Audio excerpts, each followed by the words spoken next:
My beloved child, I know you feel like you've been forgotten. You've looked at the wreckage of your own life and whispered to yourself that you've gone too far, drifted too long, and failed too deeply to ever be recovered. But I have come here today to tear that lie apart with my bare hands. My child, you were never lost to me. Not for a single breath, not for a heartbeat, and no, even in your most silent, stubborn rebellion. This is not just another video you're watching. This is a rescue mission for your soul, and I need you to hear every single word I am about to say. Do not listen halfway, do not tune out, stay with me until the very end, because what I am going to reveal in these moments is going to confront every false identity you have ever carried and awaken the truth I wrote into your spirit before I laid the foundations of the world. This is sacred ground. If you click away eerily, you might miss the very sentence that was meant to shatter your chains. If you're ushered through this, you will pass right by the whisper sent to break the heavy silence in your heart. So don't just watch this, witness it. Don't just hear it, encounter it. The court room of heaven is open, and I have a declaration to make over you. If what you hear already stirs something in you, and turn on notifications, don't miss the next word I will speak into your life. Lean in now, turn off the noise, cancel the distractions, hold still, because I am about to write how you seem and how you see yourself. You did not stumble onto this message by accident. This moment was written into your timeline by my hand. If you stay with me until the last word, you will not leave as the same person. Let nothing pull you away. Not now. This isn't just a message. It is the moment you discover you were never truly lost to me. You were just on your way back. Still your soul for a moment and listen. Before your mother knew the sound of your heartbeat, before your father ever dreamed of your face, I had already called you mine. You were not a coincidence in the unfolding of time. You were not the result of fate's randomness. You were crafted by my hands, sculpted by my will, and breathed into by my very spirit. I saw you when you were unformed, hidden in my mystery, but never hidden from me. You must know this. I did not stumble upon you. I anticipated you. I watched as every strand of your DNA took its place under my supervision. I authored your temperament, your gifts, your passions. I planted your purpose like a seed within your soul, waiting for it to bloom in due season. Nothing about you was overlooked. Not your laugh, not your tears, not the way you love, or how you long for more. I placed eternity in your heart, so you would always sense there is more than what this world offers.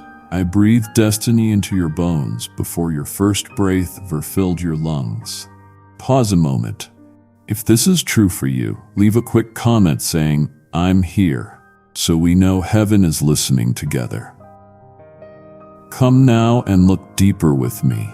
You were never invisible, even in the shadows, even in your wandering thoughts, even in the womb where no light reached. You were radiant to me. You were fearfully and wonderfully made, not in comparison to others, but according to my perfect design. You carry my fingerprint, you bear my image. You are not the sum of what others see. You are the echo of my voice saying, "Live." Pause right now and feel my presence envelop you. Let go of every label that was not mine. Let me remind you who you are. You are not an accident. You are not an afterthought. You are a deliberate masterpiece, painted with purpose and sealed with love. When others passed you by, I leaned in closer. When the world questioned your worth, I declared it priceless. When you doubted yourself, I remained certain of who you are. Return to this truth. I was there when you were only breath and intention. I stood beside your first heartbeat. I whispered your name into existence. Every day of your life was written before one of them came to be. I didn't wait for you to prove yourself before I loved you. I loved you into being. I surrounded your spirit with my light before your eyes. Ever open to see it, invite you now to step back into remembrance. Let my voice silence every lie that tried to reshape your identity. You are mine, you have always been mine. And there has never been a second, not even a breath of time, where it turned my gaze away from you. You were cradled in my intention. You were born wrapped in my delight. Heaven rejoiced when you were formed, not for what you would do, but simply because you existed. Rise now, beloved. Walk forward in the assurance that you are chosen, cherished, created on purpose, and deeply known. You were never lost to, because I was the one who formed you in love before the world even knew your name. You may not have seen me, but my eyes were always upon you.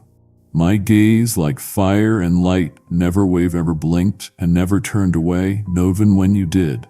I watched you while you wept alone. I stood near when fear tightened its grip around your chest. I was there in every sleepless night, in every prayer too broken to finish, in every whisper you didn't know I heard. You wondered if I noticed, if I cared. I did more than notice. I surrounded you. You must understand, Deethis, I never turned my face from your pain. I never flinched at your mess. I never recoiled from your confusion. You thought the darkness could hide you from me, but event there, especially there, my love became your covering. I counted every tear that fell when none else could see. I collected them. I cradled them. I knew what your silence was screaming, and I answered with my presence. Let me tell you what you couldn't see when you were stumbling through the shadows. I upheld you. I shielded you. I stationed angels around you when you didn't even know how to cur. Why for help when grief made you collapse inside yourself? I was the strength that carried your frame. When you wandered, it followed. When you gave up on yourself, it fought for you anyway. Hear me now, you ever truly alone. I never left. I never withdrew my care. My eyes saw you even when you couldn't seem. My spirit hovered over you like a sheltering wing, guarding the fragile places in your soul. I didn't wait for you to ask perfectly. I moved at the sound of your sigh. Even in your rebellion, I watched with compassion. Even when your hands were empty and tremble, easy you and I reached for you. Come close now. Let my words anchor you in truth. Stop rehearsing the voices that told you I'd turned away. Silence them. I am not like man. I do not abandon. I do not grow weary. I am your shelter in every storm, your ever-present help in trouble. My eyes never left you, and they never will. Breathe in now. Let your heart rest in the certainty I see you still. I see your hopes, your longings, your quiet strength, and even your hidden wounds. Nothing escapes my attention.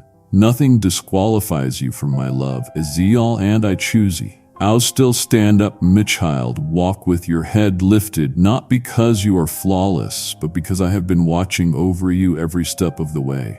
You are seen, you are surrounded. You are safe under my gaze, and I, your father, will never look away. You thought I was absent. You thought the silence meant I was gone. But oh, my child, I was closer than your very breath. I matched my footsteps with yours. Even when you trudged through a wilderness of questions, when the noise of your fears drowned out my whisper, I was never far. I was the stillness pressing against your skin, the invisible hand holding your weary frame upright. I walked beside you not just in the sunshine, but in the hollow H of midnight silence. Let me remind you of the truth. Do not shout over your storms a speaking to them, and when your pain made you deaf to my voice, I remained steady, sure, unmoved. I whispered to your heart in the quiet places where none else could reach. I didn't need noise to be near you.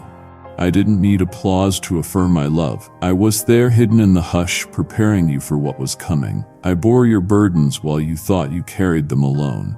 I picked up what crushed your shoulders and wore it as my own. I was not waiting for you to fix yourself. Before I walked with you, I walked to strengthen you before you. Whoever stood, my footprints were in the dust beside yours. My tears mixed with yours as you struggled. I wept with you. I fought for you. I stayed even when you doubted I was there. Don't be fooled by the world's idea of presence. I am not absent because I am quiet. I am not distant because I don't shout. My silence was never abandonment. It was sacred preparation. In the quiet, I was tending to the deep places in you. I was watering the seeds you thought thattied. I was pruning what could not go with you into your next season. I was preparing a resurrection. Lift your eyes. Remember the moments you didn't know how you made it through? That was me. Remember when the weight should have crushed you, but didn't? That was me. Walked with you through that valley. Even when you cursed the stillness, I matched your pace. I kept you from falling. I whispered peace that calmed the war within you, even if you couldn't yet name it. Now I invite you to see it clearly. Look back and notice you were never alone. My silence was not my absence. It was my nearness in a deeper form. And I am still here. I walk with you now, not just ahead of you or behind you, but beside you, step by step, breath by breath. You are not walking through this alone. Wait for me. Speak to him. Trust that I hear even what your lips cannot say. I am the God who walks with his children, not only in triumph, but especially in the quiet, and I have never ever left your side. The world was loud, wasn't it? Its lease game wrapped in performance and perfection, shouting standards. It never set whispering doubt where I had spoken identity. They said you were forgotten, disposable, replaceable. But I called you chosen, marked by my love before you ever performed a single deed. They said you were hard to love, but I have always called you beloved. Come closer and listen. The voices that mocked your scars as silenced my eternity. The shame that tried to define you is stripped it away with one act of mercy on the cross. Your failures were loud, yes, but my grace was louder. And while the world placed labels on your wounds, I covered them with healing, with purpose, with worth. You measured yourself by your mistakes. You believed that you had to earn value through success, appearance, or approval. But I never agreed with that scale. I measured your worth by the cross, by the price I willingly paid for you. I didn't hesitate. I gave everything for you, not because of what you did, but because of who you are to me. You are not the sum of broken choices. You are not defined by the names they called you, nor by the relationships that failed, nor by the jobs you lost, nor the silence you endured. You are defined by my voice. And I say this, you are mine, you are worthy, you are enough. Let go. Release the echoes of accusation that replay in your mind. Reject the lies that told you you'd never be whole. I have already spoken a better word. I have wrapped you in garments of grace and crowned you with compassion. I have set you apart not damnation but for redemption. Ignore the whisper that says this is just another video. If that truth landed in your heart, share it right now with one person who needs to hear it. Click share and let heaven move through your hand. I want you to rise now, my child. Let every leaf fall if you like Ashes. Let the old names burn away in the light of my truth. Stand tall, not because of what the world sees, but because of who you are in me. I call you holy. I call you radiant. I call you free. Walk now in the identity I gave you. Speak a son who knows their name. And remember, there is nothing this world could ever say that outweighs what I, your creator, have already declared. You are mine, you are loved, and you are more than enough. You looked at the wreckage and thought it was over. You stood amid the ashes of what once held your dreams and whispered, this is too far gone. But it never looked away. Is of value even in the ruins. While you mourned what was lost, I was already sowing resurrection into the soil beneath your feet. I was never led by the brokenness. I knew what to do with it. Nothing in your life has slipped through my fingers. Every detour, every delay, every collapsed plan was known to me, not to harm you, but to prepare the ground for something eternal. You saw failure as a foundation. You saw damage as a doorway. You never abandoned your story. It simply rewrote the party I thought was finished. Come closer. And understand this, I redeem completely. I do not cover wounds with illusions. I health them at the root. What shame tried to bury, I have already brought into the light. The mistakes that haunted you, I've transformed into messages of mercy.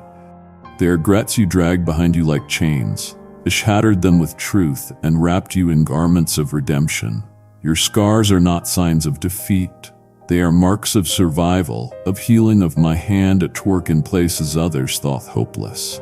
Where others only saw what was shattered. I saw what could shine. It touched the places you thought I'd avoid. I entered the rooms you locked in shame and never flinched. I restored you piece by piece, not back to your old self, but into the new creation I envisioned from the beginning.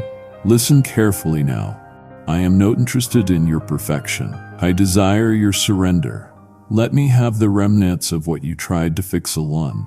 Let me breathe life into the parts of youth that you stopped believing in.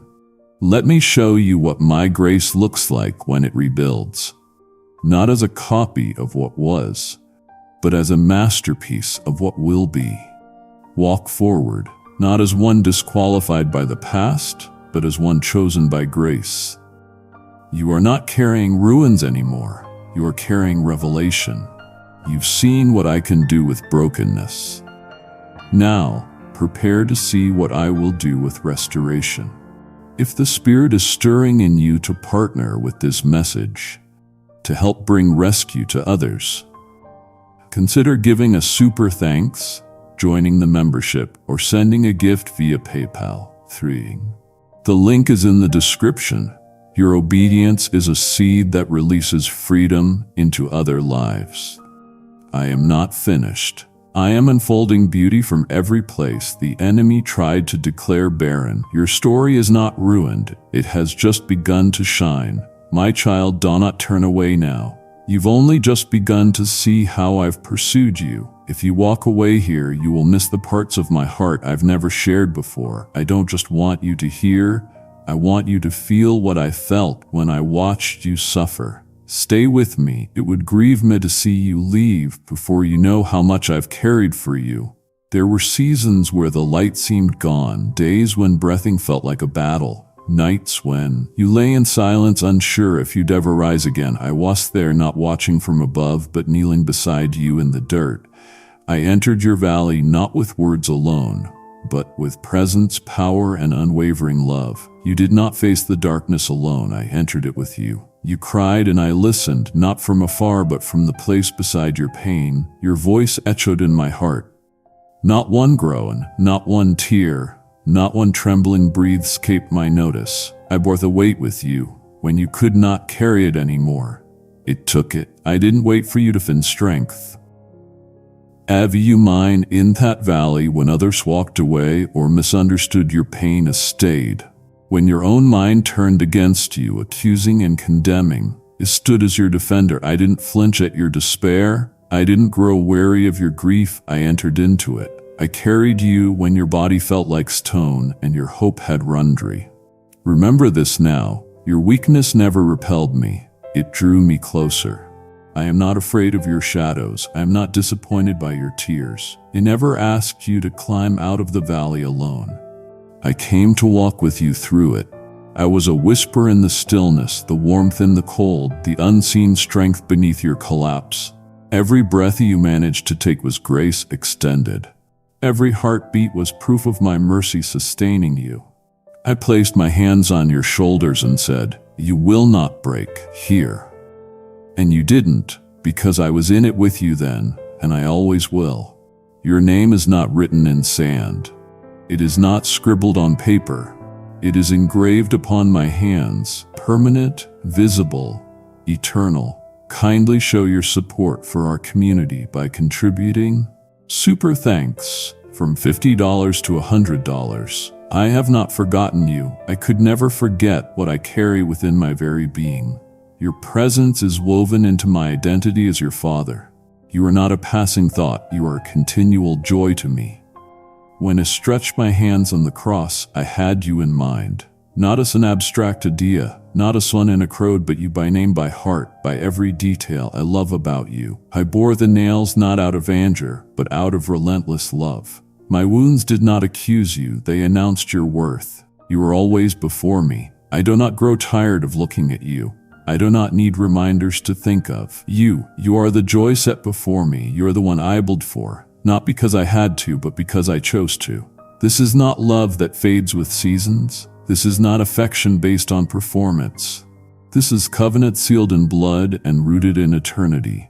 I know the world told you that you're forgettable, that time would erase your story, but I have carved your name into them. I did not pencil you into my plans. I chiseled you into my purpose. My child, your identity is secure in me, beyond the reach of shame, beyond the grip of fear, beyond the attack of the enemy. Do not wonder. Fikir, do not question if I see you. Look to my hands, look to the sacrifice. Let that be your answer. My love was not a moment, it is your forever. You belong to me. And I do not let go of what is mine. I am with you in every season, in laughter and in loss, in clarity and confusion, in triumph and trembling. I have not walked away, not once. You have never slipped from my heart. You have never been misplaced. You're written the very fabric of my redemption story. Now lift your eyes, let your spirit rise, let your doubts dissolve in the fire of my truth. You are mine, you always have been, you always will be. Before your first step away, I had already prepared the road back. Before your mind wandered, my heart was already turned. Toward reunion before you returned, I had clothed you in mercy. I was not surprised by your journey, is a wit before time began, and shaped it with redemption in mind. While you feared orchestrating restoration, you imagined judgment, but I was preparing joy. You were never too far for me arms. Not once did I hesitate to welcome you. My eye searched the horizon every day, not in disappointment, but in anticipation. I waited, not with crossed arms, but with open hands. I did not count your delays. I counted the moments until your heart would awake. And again to my love, and the instant your spirit stirred and moved, your first step home was not unnoticed. Heaven responded, I responded. I ran to meet you, not in condemnation, but in celebration. I did not stop to list your failures. I did not demand that you explain the stains of your past. I already knew. And still I clothed you in righteousness. I wrapped you in a robe of belonging and placed daring of restoration on your hand. Your return did not shock me. It fulfilled the love it never stopped giving. You may wonder, why would I rejoice over someone holfed? Because I never stopped seeing you as mine. Because your departure did not cancel your identity. Because your mistakes never erased my mark on your soul. You feared I would bring up your sins, but I removed them. You thought I would shame you, but I honored you with celebration. Come now, let me renew your confidence. Do not approach me timidly, as though you must earn back what was never taken from you. I am not holding your past against you. I am holding your heart within me. Return fully, rest completely. Let me rebuild what regret tried to dismantle. You are not tolerated here, you are treasured. Step out of guilt, shake off the weight of hesitation. You don't need to prove your sincerity is it already. And I do not require your perfection. I require only your surrender. I am not waiting to punish you. I am waiting to pour out blessing. I am not reminding you of who you were. I am revealing who you truly are. Your return was not the beginning of my love for you. It was simply the moment you began to believe it again. And now, beloved, walk in it. Let my grace be the ground beneath your feet. Let joy replace the shame you once car. Ride, I don't call you a prodigal. I call you restored. And everything I have, every promise, every treasure, every blessing is already yours. You have carried the weight of trying to earn what I gave freely. You've wrestled with the fear that my love could be revoked, that one wrong step could push me away. But I need you to hear me now. My love is not fragile. It does not hang on your perfection. It never did. My love is who I am. It is not a reward for your behavior. It is not conditional. It is eternal. Even in your rebellion, I loved you. Even in your denial, I pursued you. When your heart was hard, mine remained tender. You changed, faltered, questioned. But I remained. I did not turn from you. I did not give up. I am not like man whose affection shifts with the wind. I am the unchanging, ever-faithful one. I do not withdraw my love when you fail. I draw nearer. Let me speak plainly. Your sin did not cancel my mercy. Your struggles did not revoke your worth. I do not love you less when you are weak. I do not love you more when you appear strong. My love is not a performance review. It is not a contract. It is a covenant sealed in blood, rooted in my nature. You do not have to strive for what has already been given. Stop performing, stop exhausting yourself trying to be worthy. I already said you are. My love is not a reflection of your behavior. It is a declaration of my character. I am love, not just a source, not just a feeling. I am the embodiment of it. Return to rest. Let go of the lies that told you my affection was unstable. I have loved you with an everlasting love. That means it had no beginning and it knows no end. I chose you, I still choose you. I will always choose you. Look at the cross. That was not a transaction. That was a proclamation. I paid the price before you asked for mercy. I made a way before you looked for the road. I didn't wait for your repentance to love you. I loved you into repentance. It was never a condition. It was a constant. Let this truth saturate your soul. I cannot love you more than I already do, and I will not love you less. Your actions may change your awareness of me, but they will never change my devotion to you. My love is fierce, it is holy, it is patient and kind. It does not give up, it does not walk away. Come to me again, not in fear, but in confidence. I'm not holding our cord of wrongs, I'm holding you. I am not waiting for you to qualify. I already made you mine. My child, you do not have to be perfect to be deeply loved. You already are. I placed my word within you like a seed, deliberate, eternal, full of life. Even when buried beneath sorrow, shame, or silence, it remained alive. Even when the winds of discouragement blew fierce, that seed was not uprooted. Is all what I planted. I watched over it. I knew when it would bloom. You have questioned your fruitfulness. You have looked around and wondered if anything in you mattered. But I never questioned it. I never doubted what I planted in you. Others may not have seen it. Even you may have forgotten it. But I didn't. I knew exactly what I sowed into your soul. And I've watched every moment. As it grew, hidden, quiet, sacred. You think the waiting has been wasted time. But I was working while you were wondering. I was cultivating something deeper than visible success. I was building roots. Sturdy, unshakable. You are not empty ground. You are fertile with my promises. And though it tried, the harvest is on its way. I have heard the prayers spoken over you by generations past. I have seen the hope flickering in the dark, refusing to be extinguished. That flicker is mine. That light is the evidence that my truth never returns void. It transforms even in the unseen places. Look back now and recognize the strength that is formed inside you. A character shaped in difficulty, the wisdom born of pain. None of it is lost. I use every season. I redeem every storm. What others called delay, I called preparation.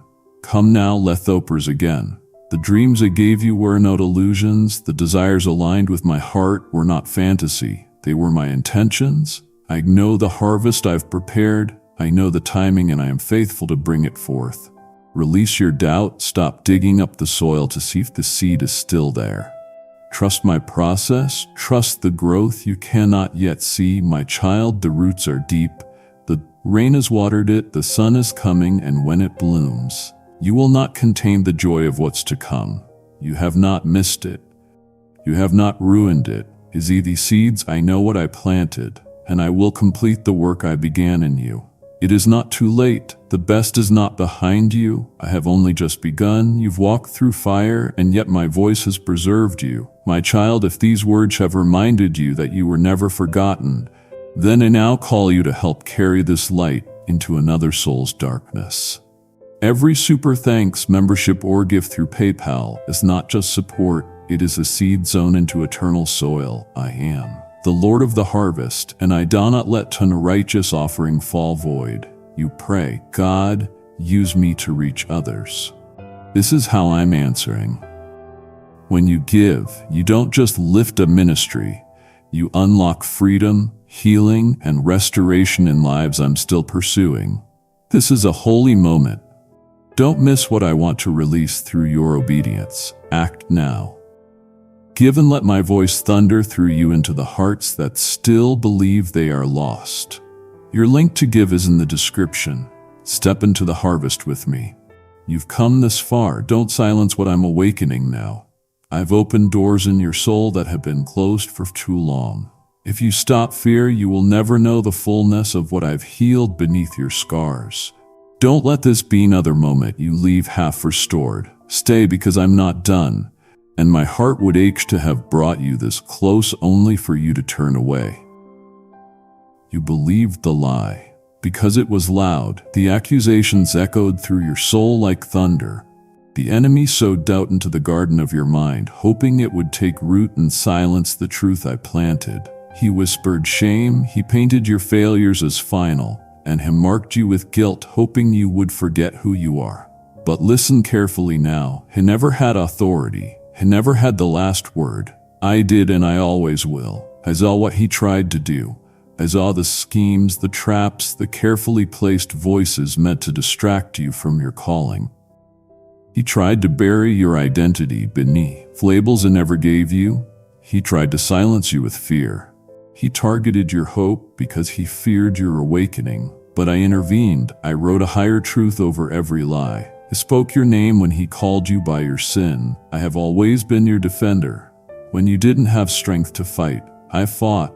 When the weapons formed against you came close to wounding, I shielded you. There are battles you never saw, victories you never celebrated, because I covered them in silence and surrounded you in grace. While you questioned your worth, I was proclaiming your value in the courts of heaven. I stood in front of every accusation. I did not let it touch your destiny. Come now, hearth this with your spirit. The accuser does not write your ending. His declarations fall powerless before me. As I silenced his voice with my justice, I overruled his judgments with mercy. His weapons, no matter how precise, will never prosper when you remain in me. What he meant to destroy you became the very place where my glory rose through you. I am not intimidated by his threats. I am not shaken by his noise. And neither should you be. You don't belong to the one who wounded you. You belong to me, the one who heals. Your story is not tainted by what did, it is redeemed by what I have done. Lift your eyes, my child, stand in the truth that I have written over you. You are not damaged goods, you are not disqualified, you are not under accusation, you are sealed in victory. The enemy lost the moment I claimed you. He cannot undo what I have declared, he cannot unwrite what I have authored. You are covered, you are free. You are standing on ground I have already won for you. And thought the enemy tried to mark you with fear, I marked you with fire. My fire, the fire of truth, of holiness, of love that consumes every lie and sets your soul ablaze with power. Walk boldly now. The enemy did not win, I did, and so did you. You were never meant to live anchored to the storms of this world. You were created to stand in the unshakable. This earth, with all its chaos and uncertainty, was never your final home. I designed you for a higher realm, for a kingdom that cannot be moved, touched, or broken. And you, my child, are not a wanderer. You are royalty. You belong to me, and you belong to a kingdom that has no end. Everything around you may shift, mountains may crumble, oceans may rage, people may fail, but my kingdom stands firm, and I have placed you within it, not as a visitor, but as an heir. You are not just surviving earth, you are reigning from heaven. I have seated you with Christian heavenly places, above the noise, above the fear, above the limitations of what you can see. Stop letting your circumstances tell you who you are. Stop giving your identity to temporary situations. You are not defined by crisis, you are anchored in covenant. Kindly show your support for our community. Tie by contributing super thanks. From $50 to $100. You are not moved by what breaks around you. You are rooted in what cannot be shaken. My kingdom is not built in sand, it is built in me, and I have placed you securely within it. Feel the shift now. Let your spirit rise above the weight of what presses against you. Let my truth lift you out of despair. You are not losing ground. You are stepping into your inheritance. You carry the authority of heaven. You have access to divine peace, supernatural joy, and unbreakable hope, not because you earned it, but because I chose to give it. This kingdom within you is not small. It expands with every act of faith, with every surrender, with every time you choose me over fear. You don't have to climb to find it. He's already inside you. My spirit has made his home in you. You carry the atmosphere of heaven into every room you enter. Take your place now. Speak like a citizen of heaven. Think like one seated in victory. Move like one who has nothing to fear. The world may call you foolish for your faith, but heaven calls you faithful, and I call you mine. You are covered by a kingdom that will outlast time itself. Let the winds blow, let the earth shake, let men doubt and voices mock. You belong to something higher. You are not a prisoner to this realm. You are an ambassador of another. You are light in the dark, salt in the earth, glory in the dust. You are not ordinary. You are eternal. Live like it, stand in it, declare it. The kingdom within you is stronger than the chaos around you. And nothing, no war, no worry, no weapon, can remove you from the foundation I've placed beneath your feet. You tried to hide your mistakes beneath layers of silence, hoping I wouldn't see. But I already knew is all the moment your strength faltered. The second your heart sank in regret, and I came running not to expose but to embrace. My grace met you in the very place you thought would drive me away. You believed your failures would make medicine, that you had to earn your way back into my presence. But it never left. It stood in the middle of your collapse with my arms open, not with rebuke but with restoration. You didn't have to climb back to me.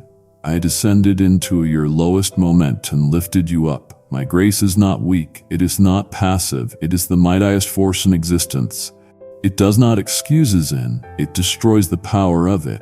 It does not pretend your pain wasn't real, it redeems it with precision. Where you stumbled, it steadied. Where you wept, I wiped your face. Where you failed, I poured mercy like oil upon your wounds. You thought your repentance was their reason. I forgave you, but hear me clearly. It was my love. It forgave you long before you found the words to ask. My grace didn't wait for your perfection.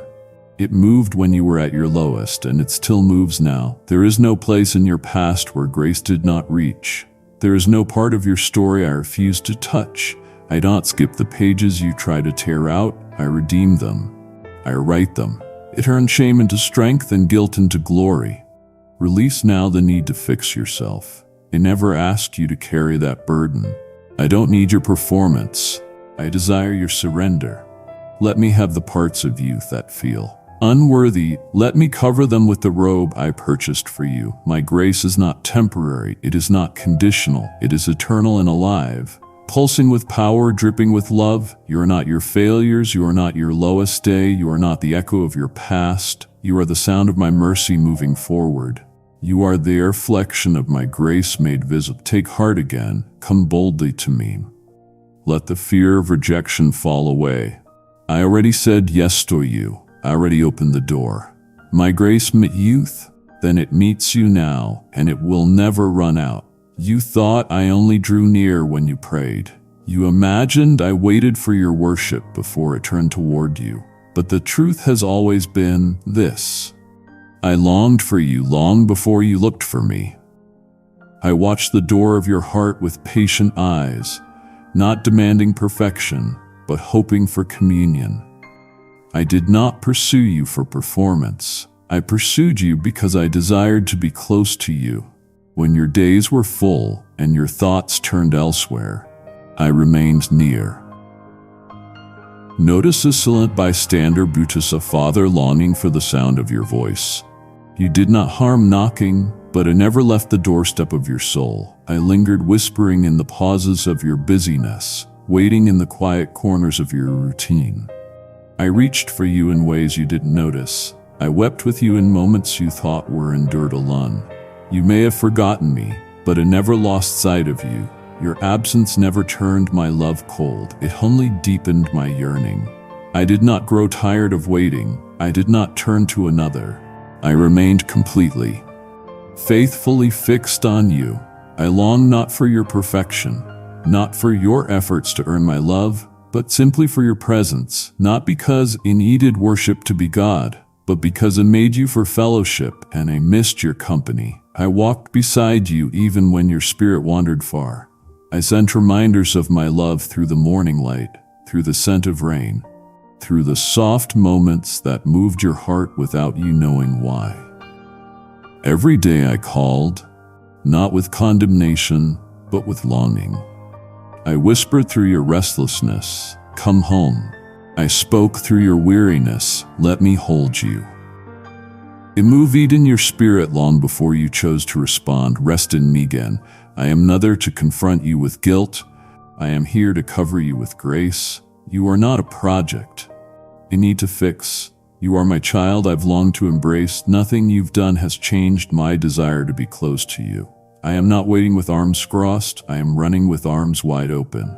Let your walls fall now. Let your heart break open again in my presence. I do not seek servants. I seek sons and daughters. I do not demand offerings. I desire oneness. Your nearness matters to me. Your presence moves my heart. Return not with fear but with confidence. I have already made the way.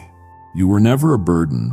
You were never too much. You were never forgotten. I longed for you not because I lacked anything, but because I made you from love for love to dwell in love. And I am still calling. Let me, not because you must, but because I have always wanted you close. You believed you had drifted so far that I could barely recognize you. You looked in the mirror and saw failure, sin and shame, thinking I must have turned away. But all along while you wrestled with identity, I had already placed you in the safest place you could ever be. You were hidden, not lost, not abandoned, but concealed within the unshakable covering of Christ himself. Your life was not exposed to destruction, it was tucked into glory. Even before you knew my name, even before your heart turned toward truth, I covered you in the righteousness of my Son. When your strength failed, Christ held you. When your old life spiraled, his victory kept you from ruin. I did not let you wander uncovered. I did not let your wounds define you. I wrapped you in him. His life became me. Our shelter, his death became your freedom. His resurrection became your future. You were never unprotected. You were never without identity. You simply forgot where I had placed you. I placed you in him, the beloved, the risen one, the unshakable rock. Your life, though stormed and shaken, remained hidden in the one who cannot be moved. When condemnation tried to name you, it had to get through the blood of Christ first. And it could not let go now of the belief that your worth was tied to your efforts. Everything that made your ideas was already given, already sealed, already established in him. I saw every misstep and still chose to anchor your destiny in the finished work of Jesus. What your hands could never accomplish, his hands completed on the cross. What your works failed to produce, his grace established forever. You are not trying to find your place in my heart. You are already there. You are not searching for acceptance. You are already accepted in the beloved. You are not working for identity. You are living from one. Your true self, your eternal self, secure in Christ, untouched by the world's opinion, untouched by your worst days, untouched even by your deepest doubts. I did not place you in religion. I placed you in resurrection. I did not cover you with rules. I clothed you with righteousness. You were hidden in the one who triumphed over every enemy, including the lies you believed about yourself. And now it is time to live like it. Walk forward with holy confidence. Declare the truth of where you dwell. Let shame fall powerless. Let fear lose its grip. You are in Christ. You are not striving to become. You are awakening to what has always been true, and I, your Father, see you not as the world sees you. I see you in him. Radiant, redeemed, completely mine. Listen to what I'm about to say next is what your heart has been starving to hear. If you pause now, you'll carry wounds I intended to hell today. Let me finish what I've started. Don't grieve my spirit by walking away from this divine conversation. I've waited for this moment with you. Honor my voice. Keep listening because what comes next holds the breakthrough I long to give. You carried labels that I never gave you. You wore the weight of names grafted in pain, names born from betrayal, failure, rejection, and regret. But none of those were mine, and ever called you broken, and ever named you forgotten, and ever agreed with the verdicts life placed on you. And in the fullness of time, I came not just to forgive your sins, but restore your identity. You are not what you did. You are not who they said you were. You are not defined by the story of your wounds. You are defined by the one who healed them. I reached into the wreck of your image and reclaimed what was always mine. It took the torn fabric of your past and rewove it with the threads of my promise. I did not simply clean you. I redefined you in the courts of heaven. I declared you holy. I called your Aetius and marked you as Skozen. Not because of your resume, but because of my blood. You were not only rescued, you were renamed. I stripped off the garments of guilt and clothed you in honor. I replaced every lie with truth, hattered every false label and handed you a new name, one that echoes through eternity. Beloved, redeemed, mine. You do not need to hustle for significance. I have already seated you in heavenly places. You do not need to fight for recognition. I have always seen you, and what I see is not the ashes of your past. It is the beauty of a destiny only I could shape. Let me speak now into the places you've hidden. You are not disqualified. You are not delayed. You are not too far. Your identity is not fragile. It is anchored in me. What I call holy, noon can call unworthy. What I have restored, noon can reduce. And what I have spoken over you will not return void. Walk, know a son who knows who they are. Speak from the authority I've placed within you. Stand in the truth of your restoration. Let your voice rise not with insecurity, but with power. You are not the same as you were. You have been reborn, not by human hands, but by the Spirit of the living God. Look in the mirror and see it now, not your failures, not your flaws, but my fingerprints upon your soul. Your identity is not what was done to you. It is what was done for you. And I, your God, your Redeemer, your Father, have called you by name. You are mine, and in me are whole. You have looked back at the ruins and assumed they define the rest of the book. You've held the past like a mirror, thinking it was the only reflection available to you. But I am not finished. The final sentence has not been written by shame. The last word has not been signed by sorrow. I, the author of your story, still hold the pen, and I write with redemption.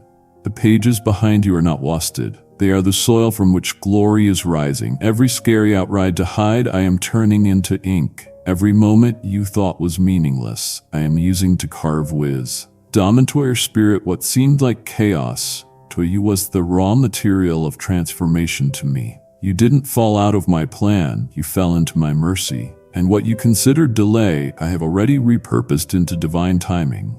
Do not fear the blank page in front of you. It is not empty, it is sacred.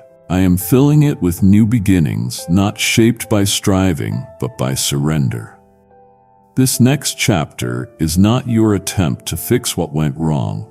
It is my declaration that nothing was beyond my ability to redeem.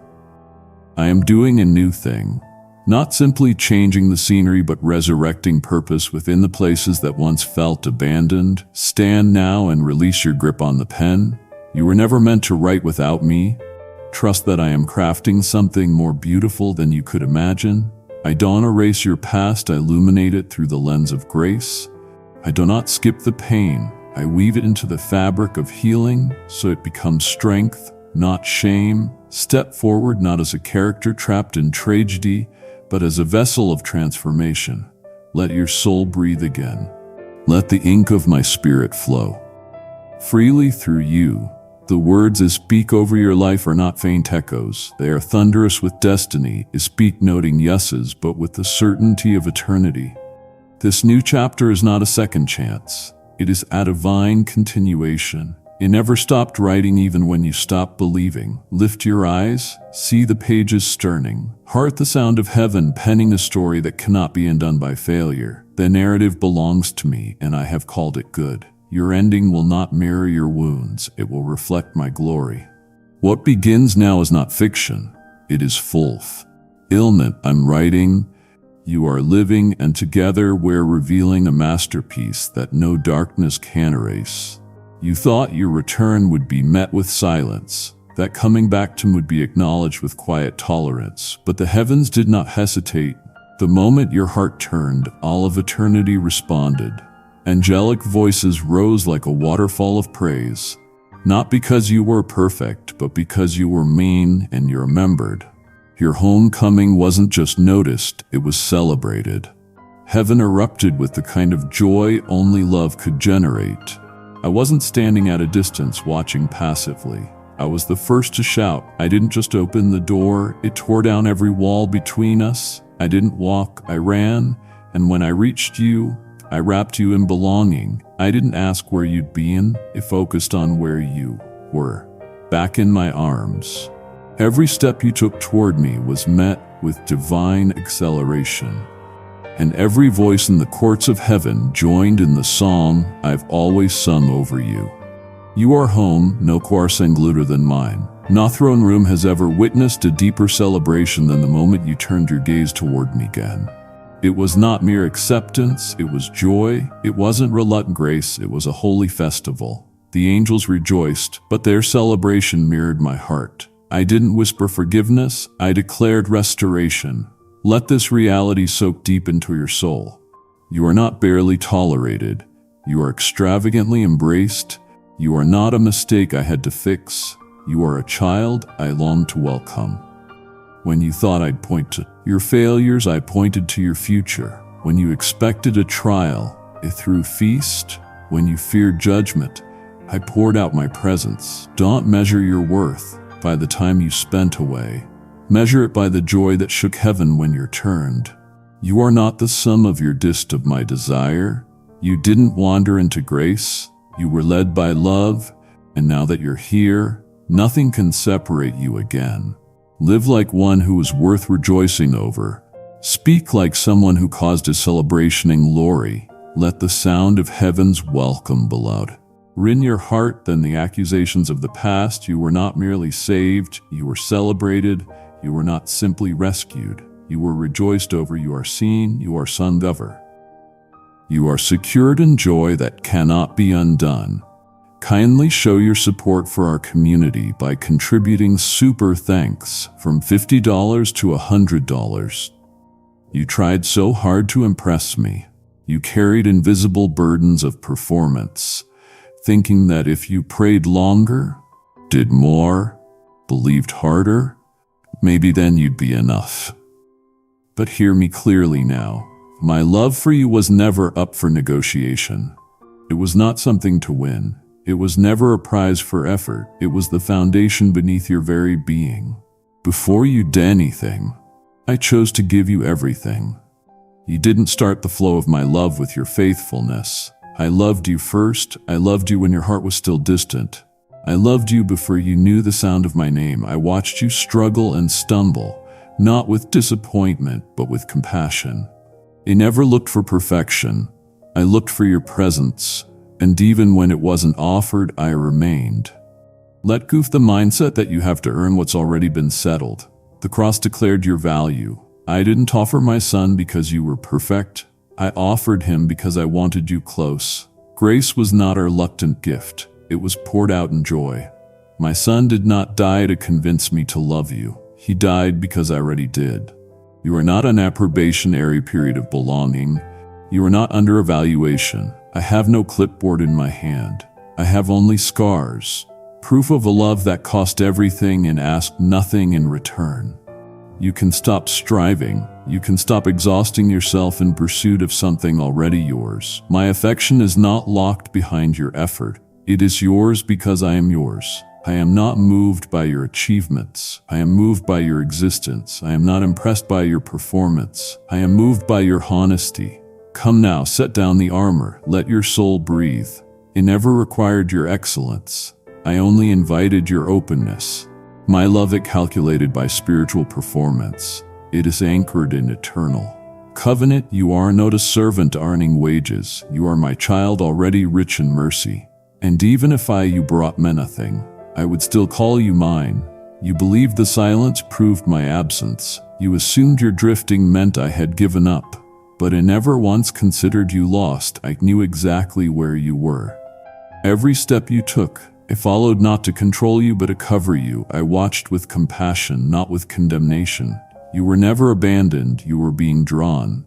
Though your heart wrestled, though your path twisted, I never misread your journey, I simp.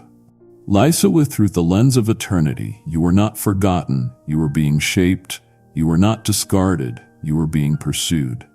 While your heart ached for belonging, I was preparing a homecoming that would silence every accusation, every fear, every lie. The moments you cursed yourself for weakness, I covered you with mercy. The nights you buried your face in regret, I leaned in closer, not further. You didn't have to run your way back.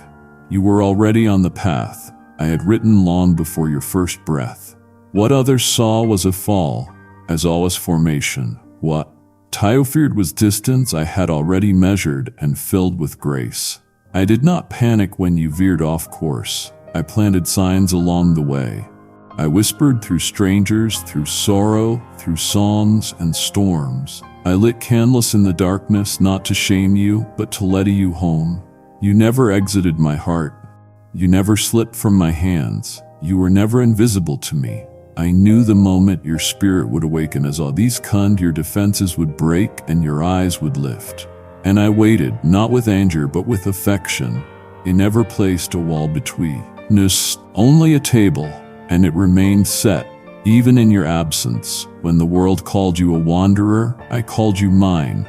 When the voices said, too far gone, I said, just one step away. You were never lost to me, only learning the weight of your hunger, only discovering the depth of your need for me. Every turn was seen, every detour was within the map of redemption. I etched into your soul. Now you're here, not as a stranger returning, but as a son restored. Not as one barely accepted, but a son joyfully received. My embrace was never reluctant, my arms never folded. They were outstretched before you knew you needed them.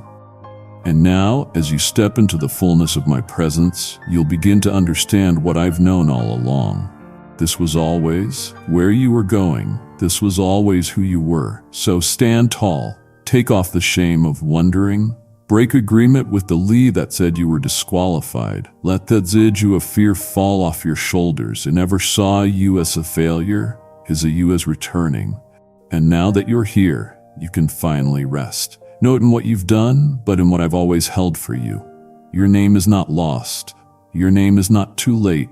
Your name is not yous found. Called restored, redeemed. I have written it on my heart. I have woven it into my promises. I have sung it into the winds of eternity. And now, my child, you are home, not because you found me, but because you remembered where you belonged. Welcome back. Welcome forward. You were never lost. You were always mine. Now will you help me speak this into other lives? Comment below. I was never lost to him. I was always his. Your comment signals heaven and encourages someone who is still in the dark. Now that you've heard the truth, that I never saw you as lost, only returning, will you help me speak this to others still wandering in silence? This isn't the end of the message. It's the beginning of your participation. When you give, you are not funding a platform. You are opening the heavens over another broken soul, allowing my whisper to reach them in their midnight hour. I have said, give, and it shall be given to you, and I do not speak without fulfilling my word.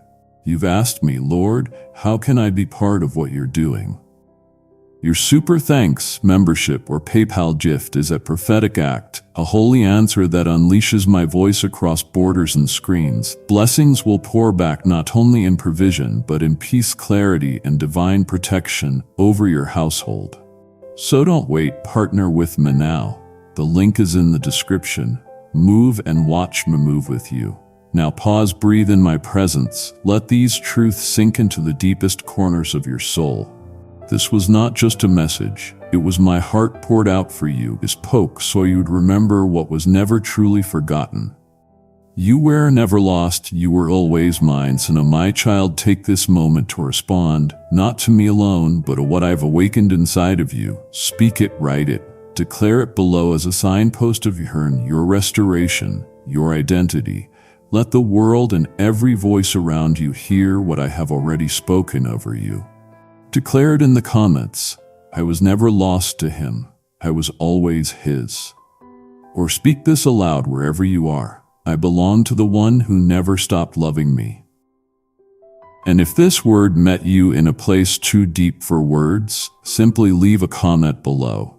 It is not just a comment, it is a signal to heaven that something eternal just shifted within you.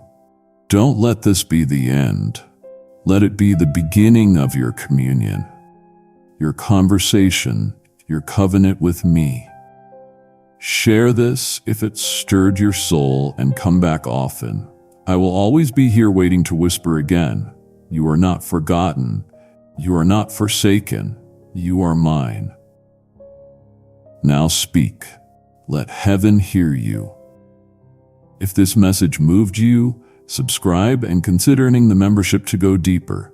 The path of restoration continues there. Let the noise of the world fall away for just a moment and sit with me. I want to talk to you about your journey, about the path you have walked. You see, even when your steps faltered, when you deliberately chose roads that led you into valleys of sorrow, my eyes never left you. I was there. I saw the instant regret in your face after you spoke those words you couldn't take back. I watched you turn down that street you knew you shouldn't, hoping to find a moment of escape, only to find a deeper emptiness waiting for you. Every time you felt that familiar itchy of being on the wrong path, know that I felt it with you. My heart longing for you to turn back toward me. You have been so thirsty, my precious one. I watched you dig well after well with your own hands, seeking solace in places it never designed to hold water. You sought it in the approval of people who barely know your heart, scrolling for hours just to feel seen, to feel valued. You chased after job titles and the numbers in your bank account, believing that if you could just reach that next level, the thirst would finally be quenched. But it never was. He saw you after the temporary praise faded, after the new purchase lost its shine, sitting in the quiet and feeling that same profound emptiness. You were searching for my living water in the cracked, dry earth of the world. And all along I was there, an endless fountain waiting for you. As the compass of your soul, that deep inner knowing I placed within you, I have watched it spin wildly, trying to find its true north. In the middle of the night, you have laid awake staring at the ceiling, and the question echoed in the silence of your mind. What am I doing? Is this all there is? That confusion, that desperate search for a direction that feels right.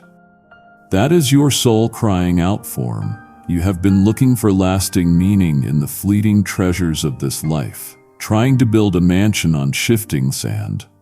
You thought a better career would give you purpose. A different relationship would give you belonging, but those things are temporary. Your search was not foolish, my child. You were just looking in the wrong kingdom. Behind every one of those choices is their old reason, is the deep panic for belonging. You have felt like an orphan, haven't you? You've looked at your life, your family, your friends, and felt like an outsider, convinced that you had wandered too far, that you had truly forsaken your home with me. You believed the lie that you were on your own. But let me speak this truth directly into your heart. Every detour you took, every wrong turn you made was already charted on the vast, unending map of my grace. There was never a moment you surprised me.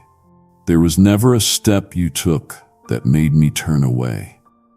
I saw it all. I knew it all. And my love for you never wavered, not for a single second. You felt lost, but you were never ever lost to me. My child, you thought your struggle was a silent one, but to me, it has always been a roar, the unspoken prayers of your soul, those deep groans of your spirit that you couldn't even form into words. They reached my throne as a thunderous plea for rescue. I heard them all. I heard the desperate cry for help that you swallowed back when someone asked if you were okay. I heard the longing for peace that you felt in the middle of a crowded room. You believed Noon was listening, but I have been attentive to the most hidden language of your heart.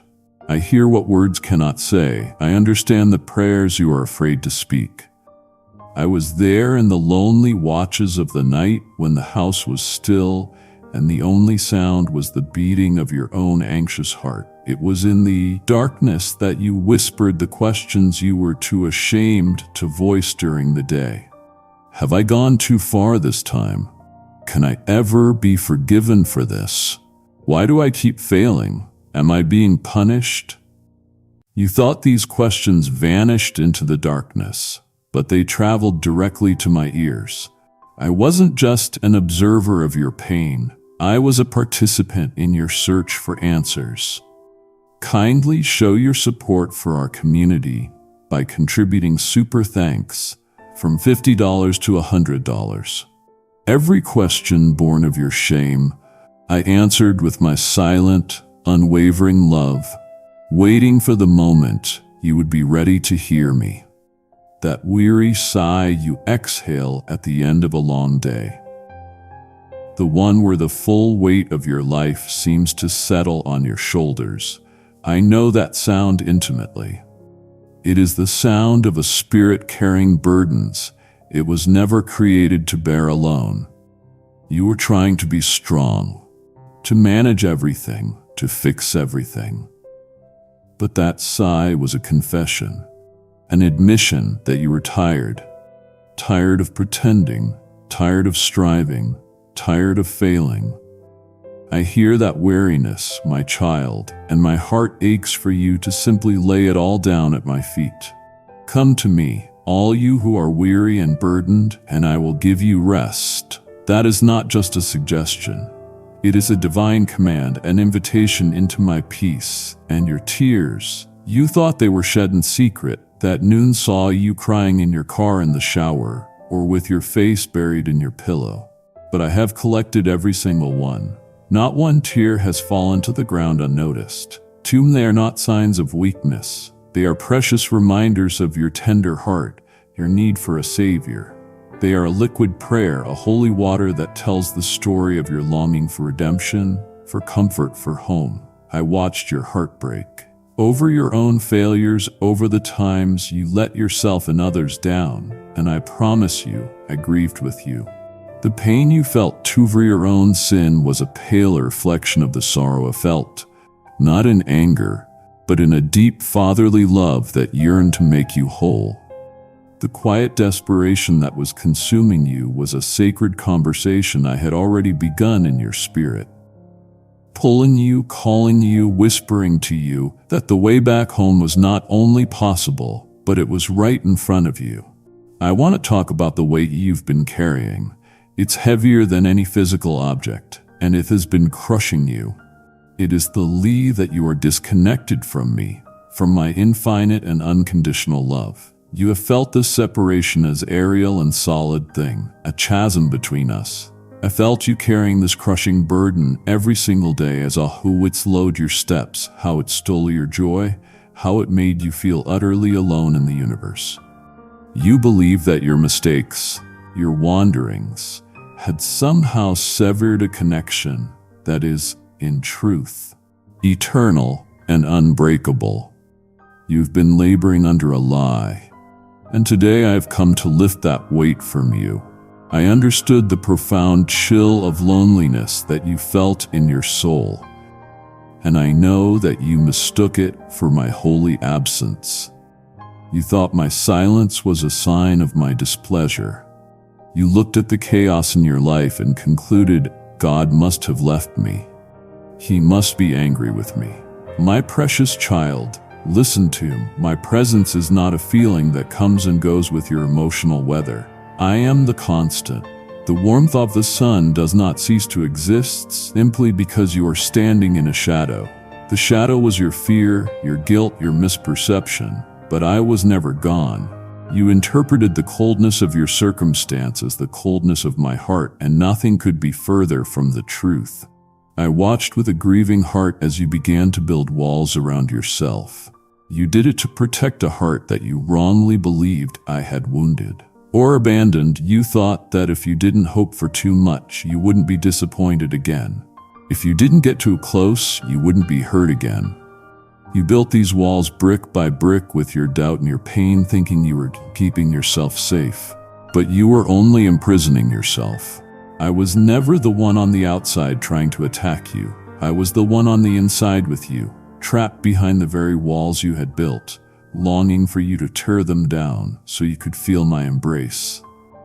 And the silence, a deafening, terrifying echo in your soul where you desperately expected to hear my voice. You would cry out, and all you heard back was the echo of your own pain. You thought it was a sign of my abandonment, but I was not silent. I was speaking in the sunrise and the kindness of a stranger, in the unexplainable peace that settled on you for a fleeting moment. But your fear was a roaring noise that drowned out my gentle whisper.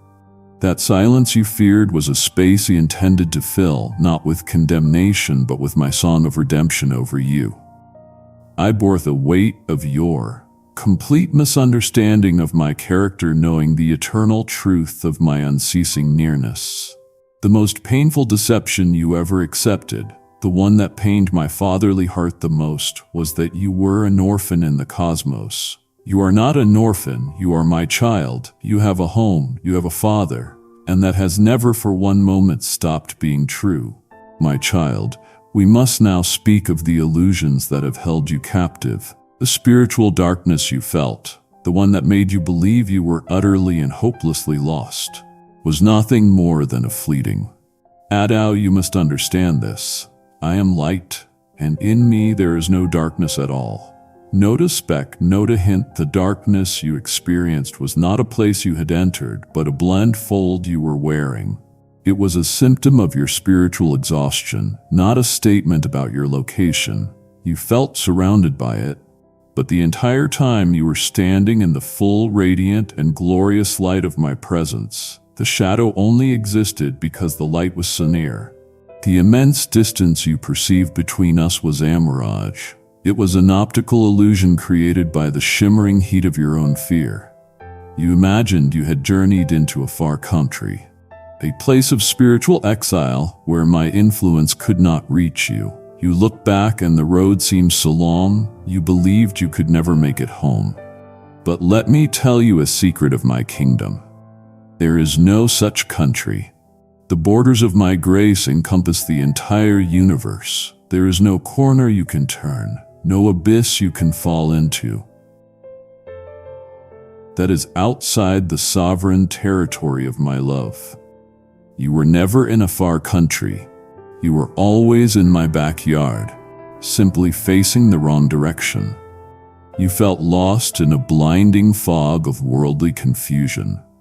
The voices of others, the pressures of your culture, the endless demands on your time and energy, they swirled around you until you could no longer see the path. This fog was real, but it could never obscure you from my all-seeing eye. I was the lighthouse cutting through the densest fog, my beam of light fixed firmly upon you. Even when you could not see me, I saw your position perfectly. I knew exactly where you were and what you needed. You felt lost, but you were always perfectly located on my map. Finally, if this encounter stirred something in your soul, subscribe, share, or join the membership so we can keep walking this path together. Links are below. Don't let this be the only time heaven speaks to you through this channel. Keep coming back and invite others. And the whispers of the enemy, those venomous lies that hissed in your ear, that you were forgotten, that you were worthless, that your sins were too great, you started to believe them. You let those lies become the soundtrack to your life. But I dispatched my son on a divine mission to silence those lies forever. His life, his death, and his resurrection were my definitive, eternal answer to every accusation of the enemy. You believed you had wandered far beyond my reach, but my arm of salvation is never too short to save. There is no depth you can sink to that my hand cannot pull you out of. You were never forgotten. You were never unreachable. Those were the greatest illusions. And today, by the power of my word, I am shattering them to pieces. Look and see the truth. You are here. I am here. There is no distance between us. If this truth lands in your heart right now, share it with one person. Press share or forward this message to someone who needs to hear they are seen. My beloved, I saw you on the open sea of life, feeling utterly adrift. I want you to see what I saw. When the waves of circumstance crashed violently over you, that unexpected bill, that diagnosis from the doctor, that sudden betrayal, you felt your little boat would surely capsize. You were holding on for dear life, tossed back and forth with no control. But even then, there was an unseen anchor holding you fast, keeping you from being swept away into the abyss. That anchor was me. Your circumstances were raging, but your soul was secretly tethered to the unshakable rock of my sovereignty. You felt you were drifting, but you were securely held. I saw you being tossed about by the changing winds of human doctrines and empty, fleeting philosophies. One day you were told that success was the key to happiness, and you sailed in that direction. The next you heard that self-discovery was the answer, and you changed your course. You were swayed by every popular opinion, every new trend, every convincing argument that promised you a safe harbor. But these were just winds with no substance, blowing you here and there, leaving you exhausted and more lost than before. I am the one true destination, the only safe harbor for your soul. And all those other winds were just distractions from the steady call of my voice. While you were desperately battling the raging tempest in your own soul, the storm of anxiety, the hurricane of fear, the downpour of grief, I was already on board your vessel. You were so focused on the wind and the waves, you didn't even notice my presence right there with you. You were fighting a battle you thought was yours alone.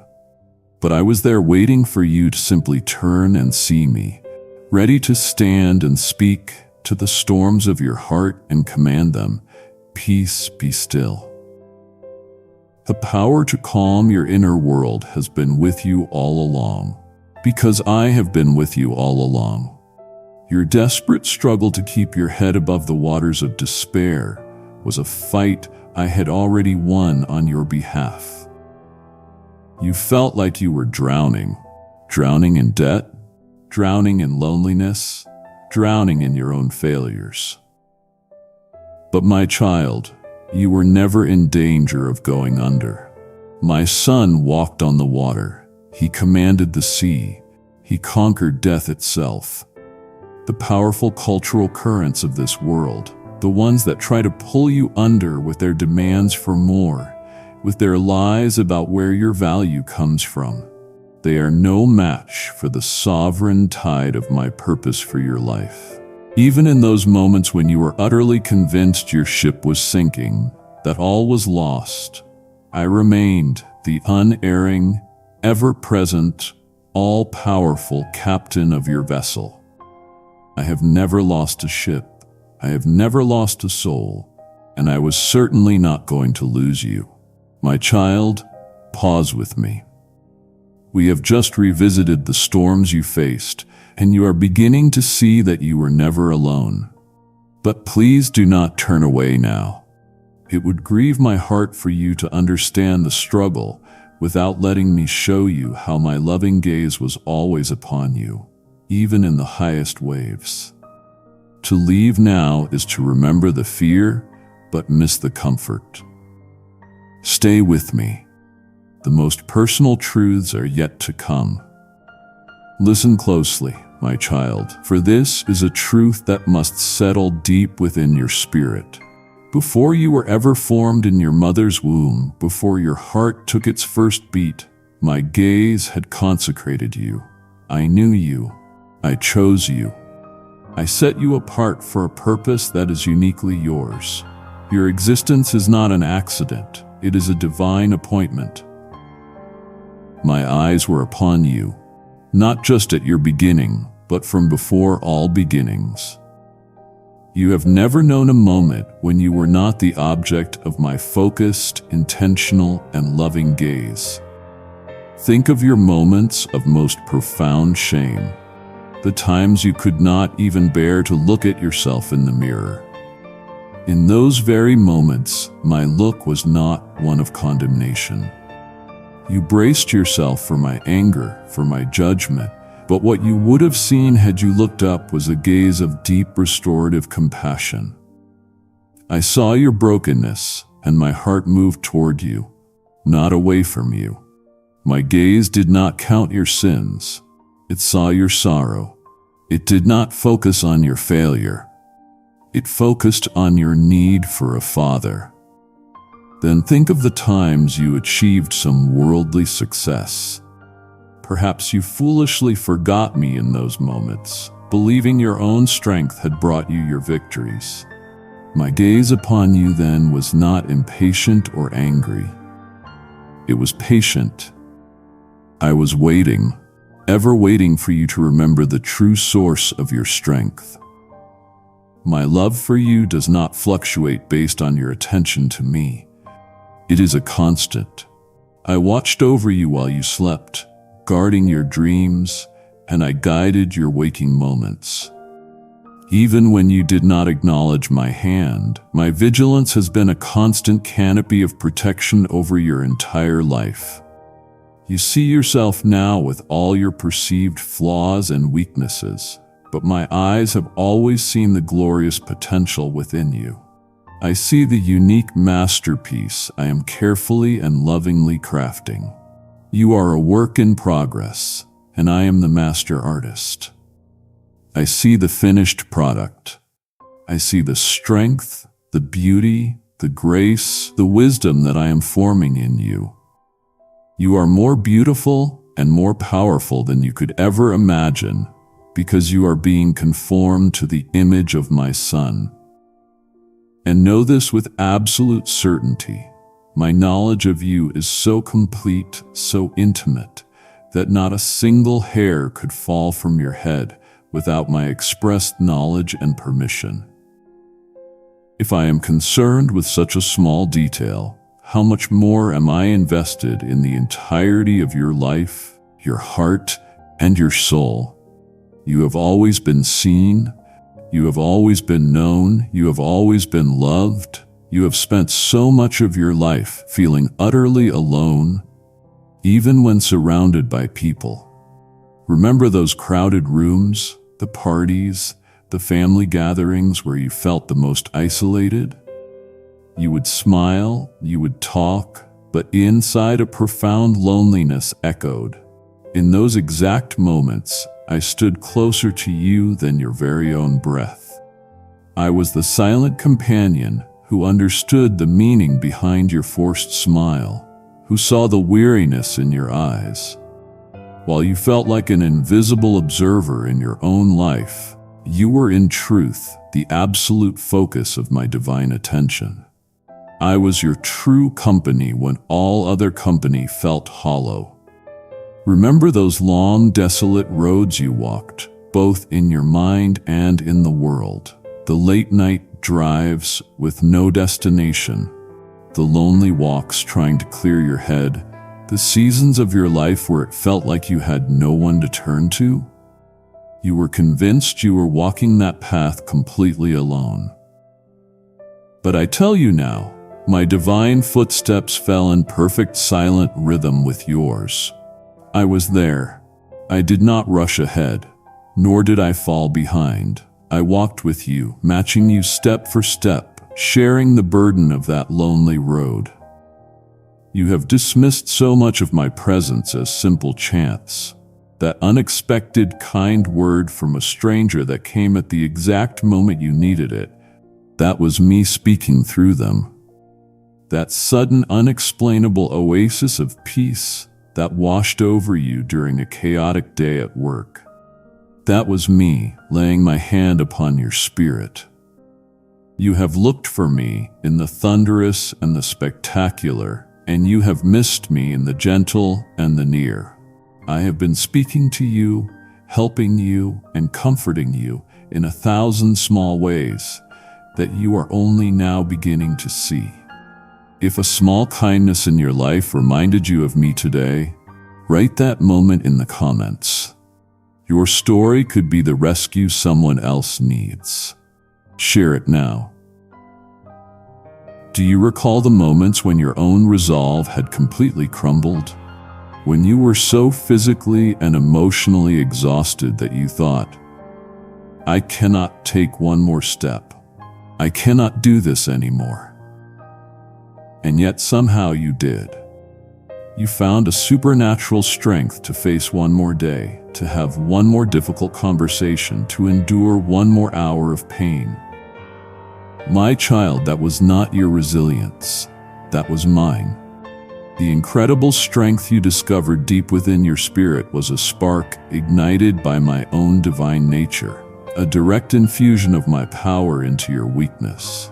And you must know my holy presence was an invisible shield around you, deflecting spiritual dangers you never even knew were aimed at you. Arrows of slander, traps of temptation, schemes of the enemy to utterly destroy you.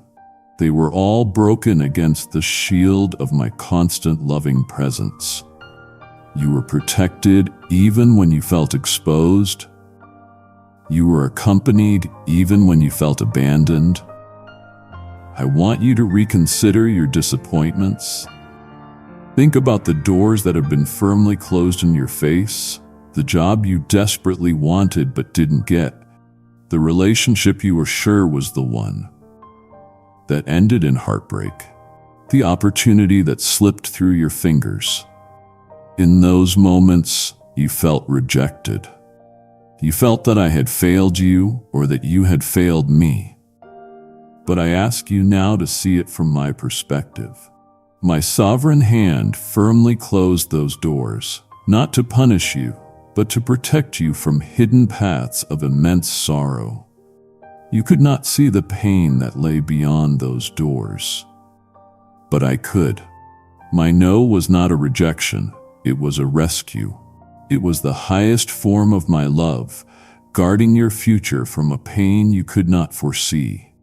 And just as I closed doors to protect you, I sovereignly opened windows of divine opportunity that you weren't even looking for. Think back. The unexpected phone call, the chance encounter with an old friend, the idea that seemed to pop into your head from out of nowhere. You dismissed these moments as coincidence, as a lucky break. They were not. They were the careful, loving orchestrations of my guidance. They were windows I was opening to lead you into the blessings I had prepared for you all along. I was always at work, arranging circumstances, moving people, and preparing a path for you that was far better than the one you would have chosen for yourself. My hand has steadied you during countless unseen stumbles. There were times you were one foolish decision away from a devastating fall that would have broken you. There were moments you were on the verge of a financial disaster, a relational catastrophe, a spiritual collapse. You look back now and think you narrowly escaped. You did not. My hand intervened. I steadied you. I prevented the fall. I gently but firmly steered you away from the hidden snares and carefully laid traps of your adversary. The enemy had a plan to ruin you, but he never accounted for the fact that you have a Father who is always watching, always guiding, always protecting. Therefore, I invite you to stop using words like coincidence or good luck. They are not worthy of what has happened in your life. Kindly show your support for our community by contributing super thanks from $50 to $100. What you have experienced is called providence. It is the reality that my divine and fatherly touch has always been on the tiller of your life. Even when you were fighting me, trying to steer the ship in your own direction, my hand was there, gently but irresistibly navigating you toward your true harbor, which is me. Your life has not been a series of random events. It has been a guided journey. You may not have felt the hand that was guiding you, but I promise you, it has never let go. My child, let this truth sink deeper than any you have ever known. All the days ordained for you, every single moment of your existence, were meticulously written in my book before one of them ever came to be. Your life is not a random collection of events. It is a story, and I am its author. Before you took your first breath, I knew your last. I saw the whole beautiful, messy, glorious story of your life unfold in the timelessness of my being. Nothing has ever been left to chance. This is what you must understand. I foreknew your every rebellion. I foresaw every time you would wander, every failure that would break your heart, every sin that would cause you shame. And I also foresaw every victory, every act of kindness, every moment of faith. And I, the master weaver, took all of it, the dark threads and the bright ones, and wove them all into the perfect and beautiful tapestry of my sovereign plan. Your failures did not derail my plan for you. They were always a part of it. They were the very things I would use to teach you about grace, to show you your need for me, and to ultimately display the power of my redemption. The triumphant end of your story was declared by me from its very beginning. I did not create you and then hope you would find your way back to me. I created you with the end of the story already written. Your salvation is not a fragile hope. It is a finished work because I knew the end from the beginning. There was never a moment you surprised me. There was never a choice you made that caught your omniscient Father off guard. You don't have the power to disappoint me. Let that thought free you. You cannot mess up your life so badly that you fall outside of my plan because your mess was accounted for in my plan from the very start. You may wonder then about your freedom. I gave you the freedom to choose, the freedom to wander. But my love and my wisdom are so vast that I could grant you that freedom and still lovingly account for every single one of your choices within my unshakable design. It's like a grandmaster of chess who knows every possible move his opponent could make and has a perfect counter for each one, ensuring his victory from the very first move. My foreknowledge of your entire journey did not diminish my love for you. It magnified the scope of my grace. To know every mistake you would make, every time you would betray my love, and to still choose you, to still die for you, to still call you my own. That, my child, is the measure of a love you can build your entire life upon. You have known your share of dark valleys. My word promises that you will walk through them, and you have. But you have misunderstood the most famous of these promises. When you walked through the valley of the shadow of death, you were terrified of the shadow. But think, my child, for there to be a shadow, there must be a light. You were not alone in the darkness. I was there with you, the very light of the world.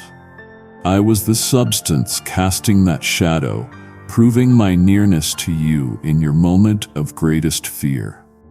The closer the light, the darker the shadow. Your fear of the shadow was, in fact, evidence of my immediate and powerful presence. You have walked through the disorienting valley of doubt, where the ground beneath your feet felt like it was turning to quicksand. Every belief you held was shaken. You questioned everything you thought you knew about me, about yourself, about life. In that valley where you felt you were sinking, I was the firm, unshakable ground of eternal truth beneath your feet. Even when your faith in me was weak, my faithfulness to you was perfect. I was the solid rock you were standing on, even as you felt you were falling. You have known the searing, lonely valley of temptation. You have felt the pull toward a sin that promised relief but would only bring more pain. You have wrestled, you have fought, and sometimes you have fallen. But I want you to remember the times you did not. Remember when you were about to give in, a sudden strength, a sudden thought, a way of escape you didn't expect appeared before you.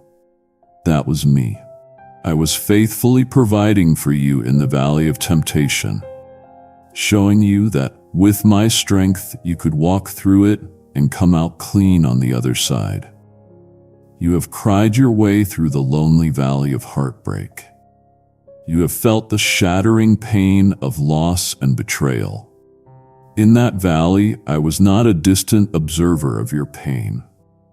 I was the divine physician right there beside you, collecting your tears in a bottle, taking the shattered pieces of your heart into my gentle hands, and beginning the slow, sacred work of mending your spirit.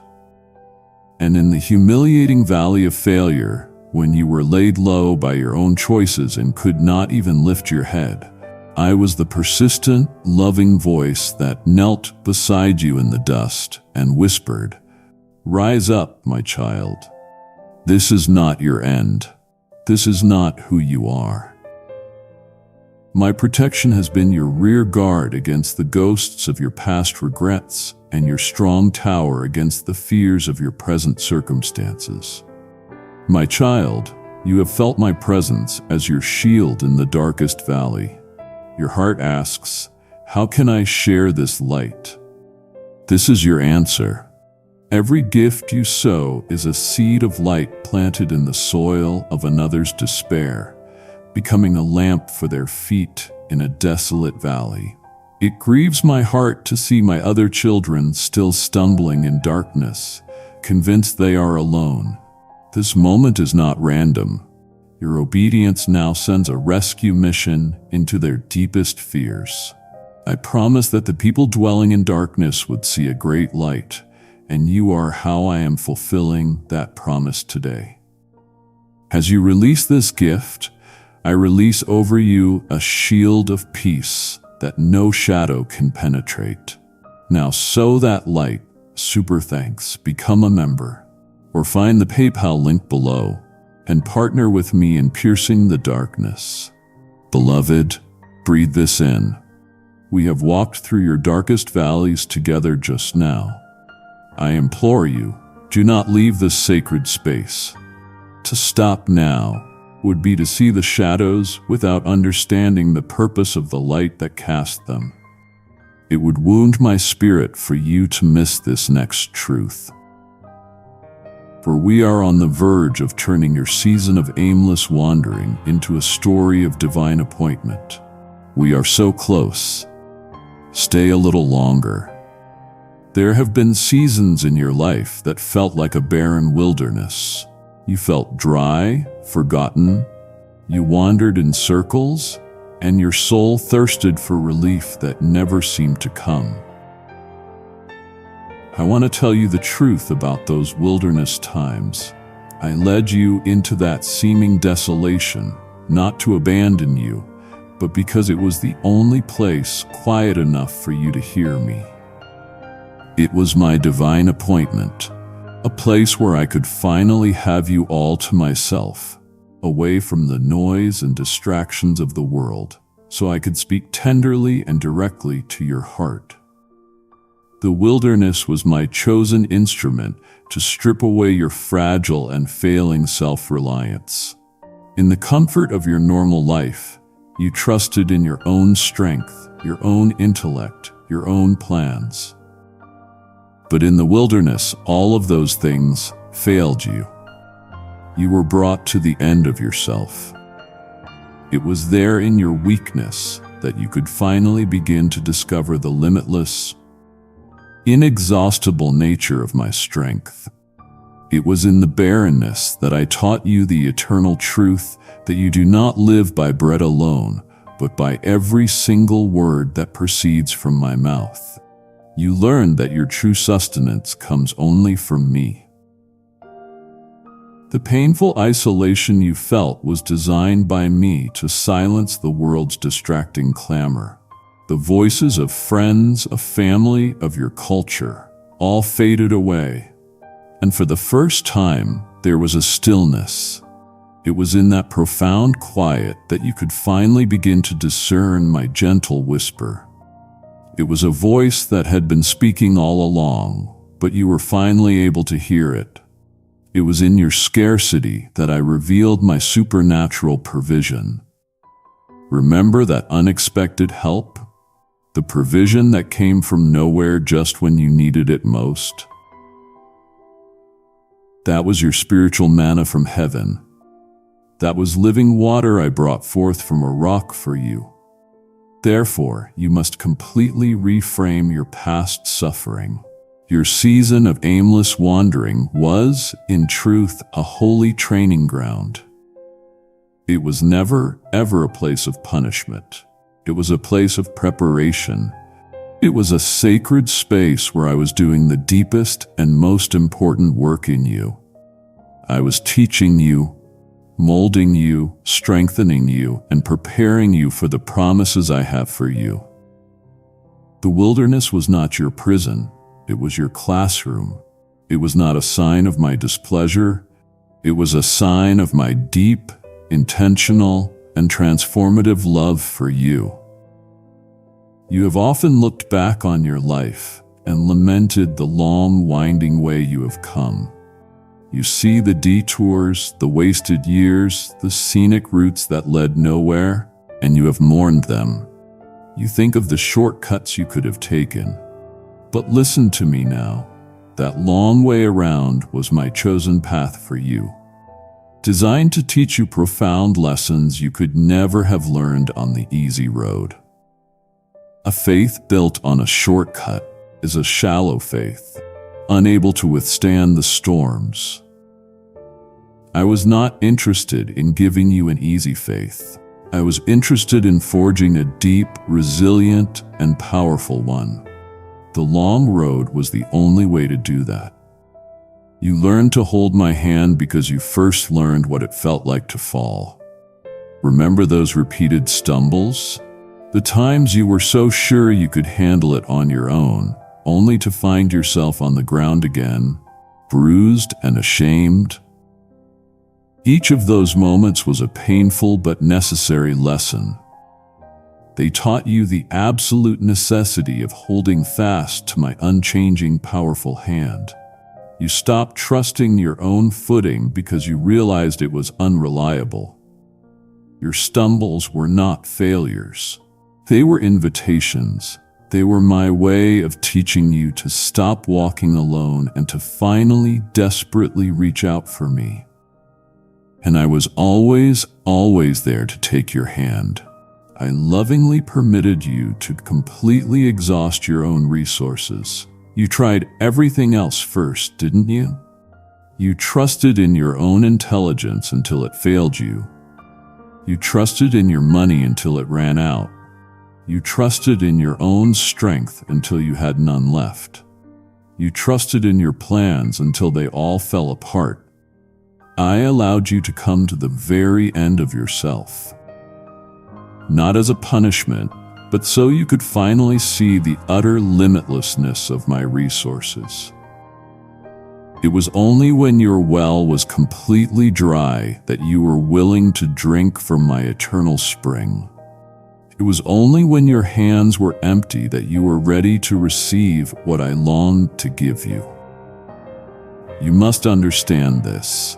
The pain you experienced on the journey is what will make the final destination of my intimate presence that much sweeter. The relief of a cool drink is only truly known by one who has been parched with thirst. The joy of a safe harbor is only truly understood by a sailor who has survived a terrifying storm. In the same way, the profound peace and glorious rest of my presence will mean so much more to you, because you have known the agony of the journey, and your weakness, the thing you have despised in yourself for so long, has become the perfect canvas. Your confessed weakness, your admission that you cannot do it on your own, is the prerequisite for my power. For my strength is made perfect, not in your strength, but in your weakness. The detour you regret was not a delay of my promise to you. It was a crucial and necessary part of its ultimate fulfillment. You could not have received the promise without the journey that prepared you for it. You have been haunted by a feeling of emptiness. You have tried to fill it with so many things, with people, with work, with entertainment, with possessions. You have hewn for yourself cisterns, broken cisterns that can hold no water. I allowed them all to break. I allowed every temporary solution to fail. I did this not to frustrate you, but so you would finally thirst for me, the one true fountain of living water, the only source that can ever truly satisfy the longing of your soul. The emptiness was a gift, for it created the thirst that would eventually lead you to me. That agonizing hollowness you felt deep inside, that ache that nothing in the world could touch, that was not a wound. That was a sacred space. That was me, the divine sculptor, carefully carving out a space within you for my glory to inhabit. It was a painful process, but a necessary one. A room cannot be filled until it is first empty. I was clearing out the clutter of your self-reliance, the debris of your worldly attachments, to prepare a holy place within you, a temple where my own spirit could come and dwell. The hollowness was the sound of holy construction. I let you taste the bitter ashes of worldly pleasures. You pursued them, thinking they would be sweet. For a moment, perhaps they were, but they always left a bitter aftertaste, didn't they? They left you feeling more empty than before. I allowed this so you would develop an insatiable hunger for something real, something that lasts. I wanted you to hunger for the bread of life. I wanted your soul to yearn for the pure, satisfying nourishment that only I can provide. The unsatisfying nature of the world's offerings was meant to drive you to my table, where a feast has been prepared for you from the beginning of time. That aching void in the center of your heart was not a random flaw in your design. It was shaped by my own hand. It was shaped perfectly for my Holy Spirit to come and make his eternal home. It is a God-shaped vacuum that only I can fill. I lovingly, patiently emptied your hands of the worthless idols you clung to so tightly. You trusted in them for your security, for your identity. I showed you they were worthless, not to leave your hands empty, but to free them to receive the true and eternal gifts I long to give you. So you see, that gnawing vacuum, that persistent emptiness was never a sign of my absence. It was my personal divine invitation spoken in the silent language of your soul, calling you to come and be filled with all the fullness of your God. You looked at your season of struggle as a time of exile, a time of weakness. But you were not in exile, you were in a forge. The immense pressure you endured was not meant to crush you. It was the divine pressure required to form a priceless diamond of unshakable faith within your soul. Diamonds are not formed in comfort, they are formed under the most intense pressure imaginable. I saw within you the potential for something beautiful, something unbreakable, and I allowed the pressures of life to do their holy work. The refining fires of affliction that you have walked through, the ones that felt like they would consume you entirely, were never meant to destroy you. They were my tool to burn away the dross, the impurities in your character, the pride, the fear, the selfishness, the doubt cannot survive in the fire of my presence. The fire burned away that which was not of me, so that which was purely of me could shine forth. You felt the heat, and you feared you would be turned to ash. But you have emerged purified, more radiant, and more reflective of my glory than ever before. And what you called your exile, you learned to fight critical spiritual battles. It was your spiritual boot camp. You learned how to wield the sword of my word. You learned how to stand firm under attack. You learned to recognize the voice of the enemy. These were skills you could not have learned in a time of peace. I was preparing you, training you for your promised land inheritance. The battles you will face in the future will be won because of the strength and skill you acquired in the crucible you have just left behind. Every time you were tempted, and by the power of my grace you chose to resist, your spiritual muscles grew stronger. You may not have felt it at the time. You may have only felt the strain, the struggle, but with every act of obedience, with every choice to trust me instead of your feelings, your spirit was becoming more powerful, more resilient, and the scars you now carry from your journey, do not see them as marks of shame. They are not. They are shining trophies of my resounding victory in you. They are a testimony to every battle you survived, every fire you walked through, every giant you faced. You have emerged from that difficult season, not weaker, but as a warrior, tested, approved, and now finally ready for my service. My grace has been hunting for you your entire life, often showing up in the most unlikely of places. I want you to see my hand in moments you have forgotten. Kindly show your support for our community by contributing super thanks, from $50 to $100. Do you remember the time you deeply wronged someone? You deserved their anger, their rejection. You prepared yourself for it, but instead they showed you undeserved forgiveness, a kindness that made no sense. My child, that was me. You saw a glimpse of my own heart of grace reflected in them. You found my boundless mercy waiting for you in the very midst of your greatest failure. You hit rock bottom. You were sure you had finally made a mistake so great that I would turn my back on you forever. You expected judgment, condemnation, a lightning bolt from heaven. But instead, what did you find?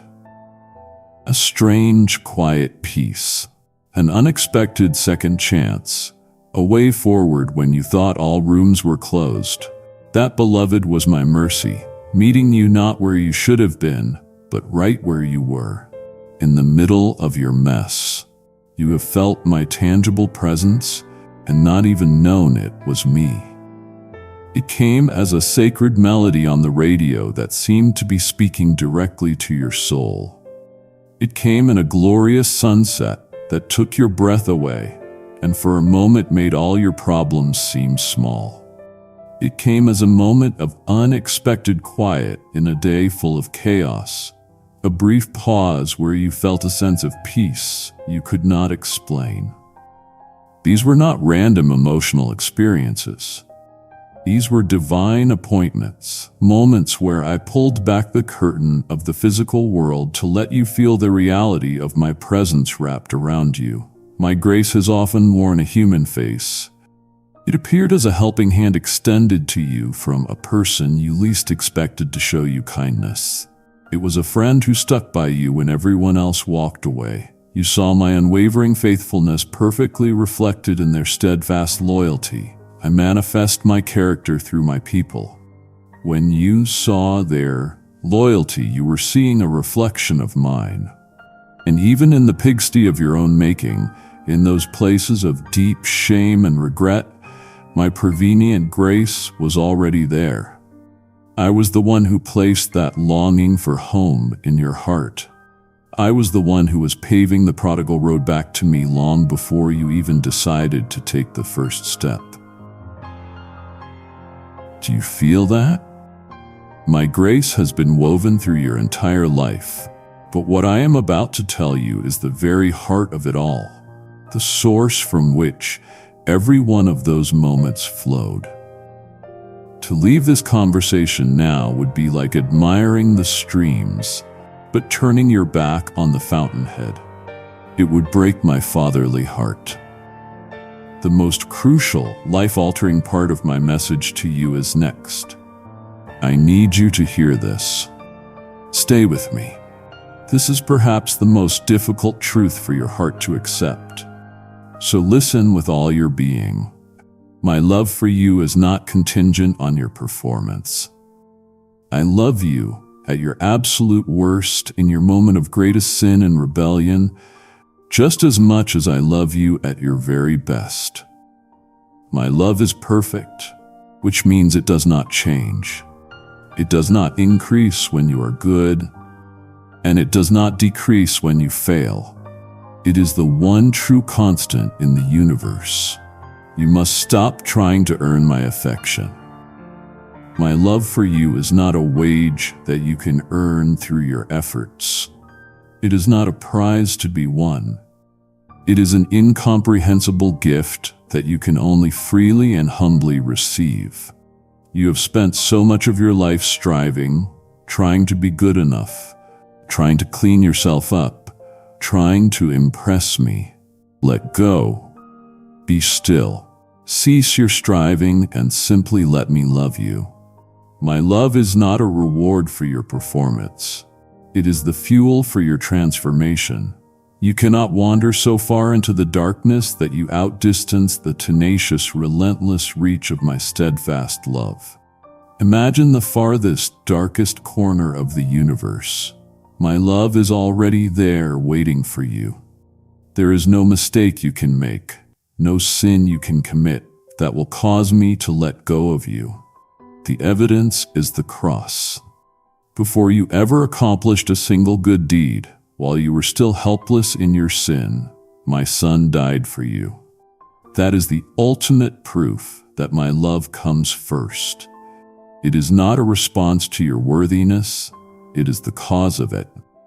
Your life is a constantly changing equation of successes and failures, of joys and sorrows. But my love is the eternal, unshakable constant in that equation. It is your anchor. It is your foundation. I do not love you because you are valuable. You are valuable because I love you. My love is not based on who you are or what you have done. It is based entirely on who I am. I am love. It is my very nature. Therefore, to not love you would be to deny myself. It is an impossibility. So let this truth sever the chains of performance and perfectionism that have bound you. You are loved, period, finally, eternally. That is the unshakable truth upon which your entire new life is built. Before we go any further, you and I must look at the cross. I know you see it as a symbol of your sin, a reminder of the price that had to be paid for your failures. But I see it differently. The willing sacrifice of my only Son was not a statement about your sinfulness. It was the ultimate and final declaration of your infinite worth to me. It was my way of shouting across the cosmos for all of heaven and hell to hear, "This is what you are worth to me. I would rather die than live without you." You must see the cross not as the measure of your failure, but as the undeniable proof of your value. long before you ever entertained a single thought of worthlessness, long before you looked in the mirror with disgust or felt the sting of shame. I had already paid the highest possible price for your soul. My love for you is not a reaction, it is an action. I did not wait for you to fall and then scramble for a solution. I provided the solution before you were even aware you had a problem.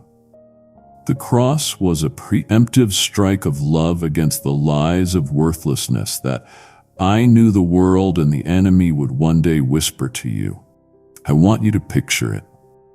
The nails that held my son to that tree were not driven by anonymous Roman soldiers alone. They were driven by a fierce, passionate, and eternal love for you. His every wound was for your every sin. His every drop of shed blood screamed your name across the heavens, marking you, claiming you, sealing you as mine for all eternity. It was the most personal act in the history of the universe. It was not a blanket, generic sacrifice for humanity. It was an intimate, specific ransom paid for you. Therefore, the cross of Christ is the immovable, eternal signpost that proves you have never been truly or finally lost. It is the landmark on the map of eternity that you can always look to and find your way home. It is heaven's receipt. It is the proof of purchase written in the blood of my Son that states clearly that you have been bought, paid for in full, redeemed, and completely reconciled to me. There are no refunds. There are no exchanges. The transaction is finished. When you feel worthless, look to the cross. When you feel lost, look to the cross. It has stood and will always stand as the final word on who you are and to whom you belong. And now let us speak of your sin, for I am not afraid of it. You have spent so much of your life trying to outrun your past. But I tell you a greater truth. My mercy has been pursuing you far more relentlessly than you have ever pursued your own sin. You thought you were the one running away, but I was the one running after. My grace has been chasing you down, turning every corner you turned, waiting for you in every dark alley you tried to hide in, not to condemn you, but to bring you home. My word promises you that as far as the east is from the west, so far have I completely removed your transgressions from you. Think about that. How far is the east from the west? If you travel east, you will never arrive at the west. They are on a plane where they can never, ever meet. That is where your sin is. It is not just covered up. It is not hidden in a closet. It is removed to an impossible, unreachable distance. I do not see it when I look at you. It is gone.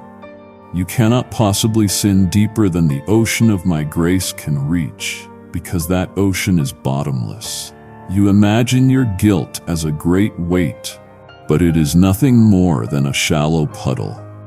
The immeasurable ocean of my forgiveness is infinitely deeper. When you confess your sin, you are dropping a single small stone into a boundless sea. It disappears, and the surface of the water becomes perfectly calm again, as if the stone never existed. You have feared that your greatest failures would be your disqualification, but the opposite is true. Where your sin abounded and threatened to overwhelm you, my grace abounded all the more. Your greatest moments of failure did not repel me. They became the stage for my most stunning displays of grace. Your past does not disqualify you from my presence. On the contrary, it perfectly qualifies you for the necessity of my pardon. Only the sick need a physician. Only the sinner needs a savior. Your brokenness is not a barrier to my grace. It is the very reason my grace came to find you. You have thought of my forgiveness as a limited resource, as a pool of water that you could eventually use up. You have feared that one day you would come to me and the well would be dry. This is a lie. My forgiveness is not a stagnant pool of pardon.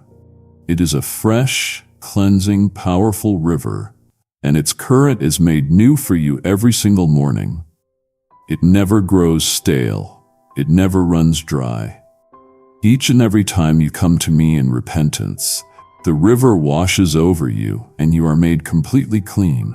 And you must understand this. The river washes away not only the stain, but the very memory of the stain in my mind. I choose not to remember it anymore. The divine record of your sin is wiped clean, not with an eraser, but with the cleansing blood of my Son. You are the only one who keeps bringing it up. This glorious river does not come from a random source. It flows directly from my throne of grace, and its unstoppable current is eternally powered by my Son's perfect, once-for-all sacrifice. Its power is not based on your sincerity or your feelings, but on the finished work of the cross. Because of this, you do not have to come to me timidly, begging for a mere trickle of mercy. That is an insult to the greatness of the sacrifice. I invite you, I command you to plunge in, immerse your guilt, your shame, your past, your present, your future, all of it in the overwhelming cleansing flow of this river. Because this river is always flowing. My forgiveness is not a one-time event that can be exhausted. It is a continuous living reality for all who are in Christ. This truth sets you free from the fear of future failure. You will stumble again, my child, but the river will still be there, right, flowing just as powerfully and freely as it is in this very moment. There is no dam of human failure, however great you think it is, that can halt the irresistible, life-giving flow of my divine forgiveness. It is more powerful than your greatest sin, and it is available to you right now. Here is the lie you have believed, that you must clean yourself up before you dare to come home to me. You have been trying to scrub the stains out of your own clothes, hoping to make yourself presentable enough to enter my presence. I tell you now, stop. It is a futile effort. Come to me in your filthy rags of self-effort, self-righteousness, and sin, because I have a new, perfect garment waiting for you. I do not expect you to get clean to come to me. You must come to me to get clean. The transaction at the heart of our relationship is what my saints have called the Great Exchange. I invite you to bring me your filthy garments, stained with every failure and compromise, and in return I will personally clothe you in the spotless, perfect, dazzling righteousness of my Son. This is not a loan, it is a gift. It becomes yours forever. And you must understand this. The robe is not a costume. It is not a temporary disguise to hide your sin. It is a new reality that permanently transforms your identity. When I look at you, I no longer see your sin. I see the perfect righteousness of Christ. This robe is a garment of unimaginable honor. It signifies your true status as a beloved, adopted, and fully legitimate child of the King. You are no longer an outcast or a slave. You are royalty. Because you are clothed in this robe, the accuser of the brethren, the enemy of your soul, has no valid charge to bring against you. He may shout your past failures at you, but when he brings his accusations before my throne, I see only the perfect righteousness of my Son. The case is dismissed. Every time, this is your eternal security. The great exchange, your sin for his righteousness, is the very heart of my gospel of peace. You do not have to perform for me. You do not have to earn your place. You only need to let go of your rags and allow me to clothe you. Will you do that now? You now understand the glorious truth of the robe of righteousness I have given you. You have felt the warmth of my forgiveness, and you have asked, Lord, how can I be used by you? This is how I am answering you now. Your support extends the same robe to another soul who is shivering in the rags of their shame, allowing them to feel the embrace of my grace. To know this truth and not share it would wound my spirit. I declared, give, and it will be given to you, a good measure, pressed down and running over. As you act in faith, I will honor your gift by clothing your household in my unwavering favor. Do not let this moment pass. Act now. Use the links, give through Super Thanks, or join this mission. My child, the robe of righteousness is laid out before you. The offer of a clean start is real, and it is yours.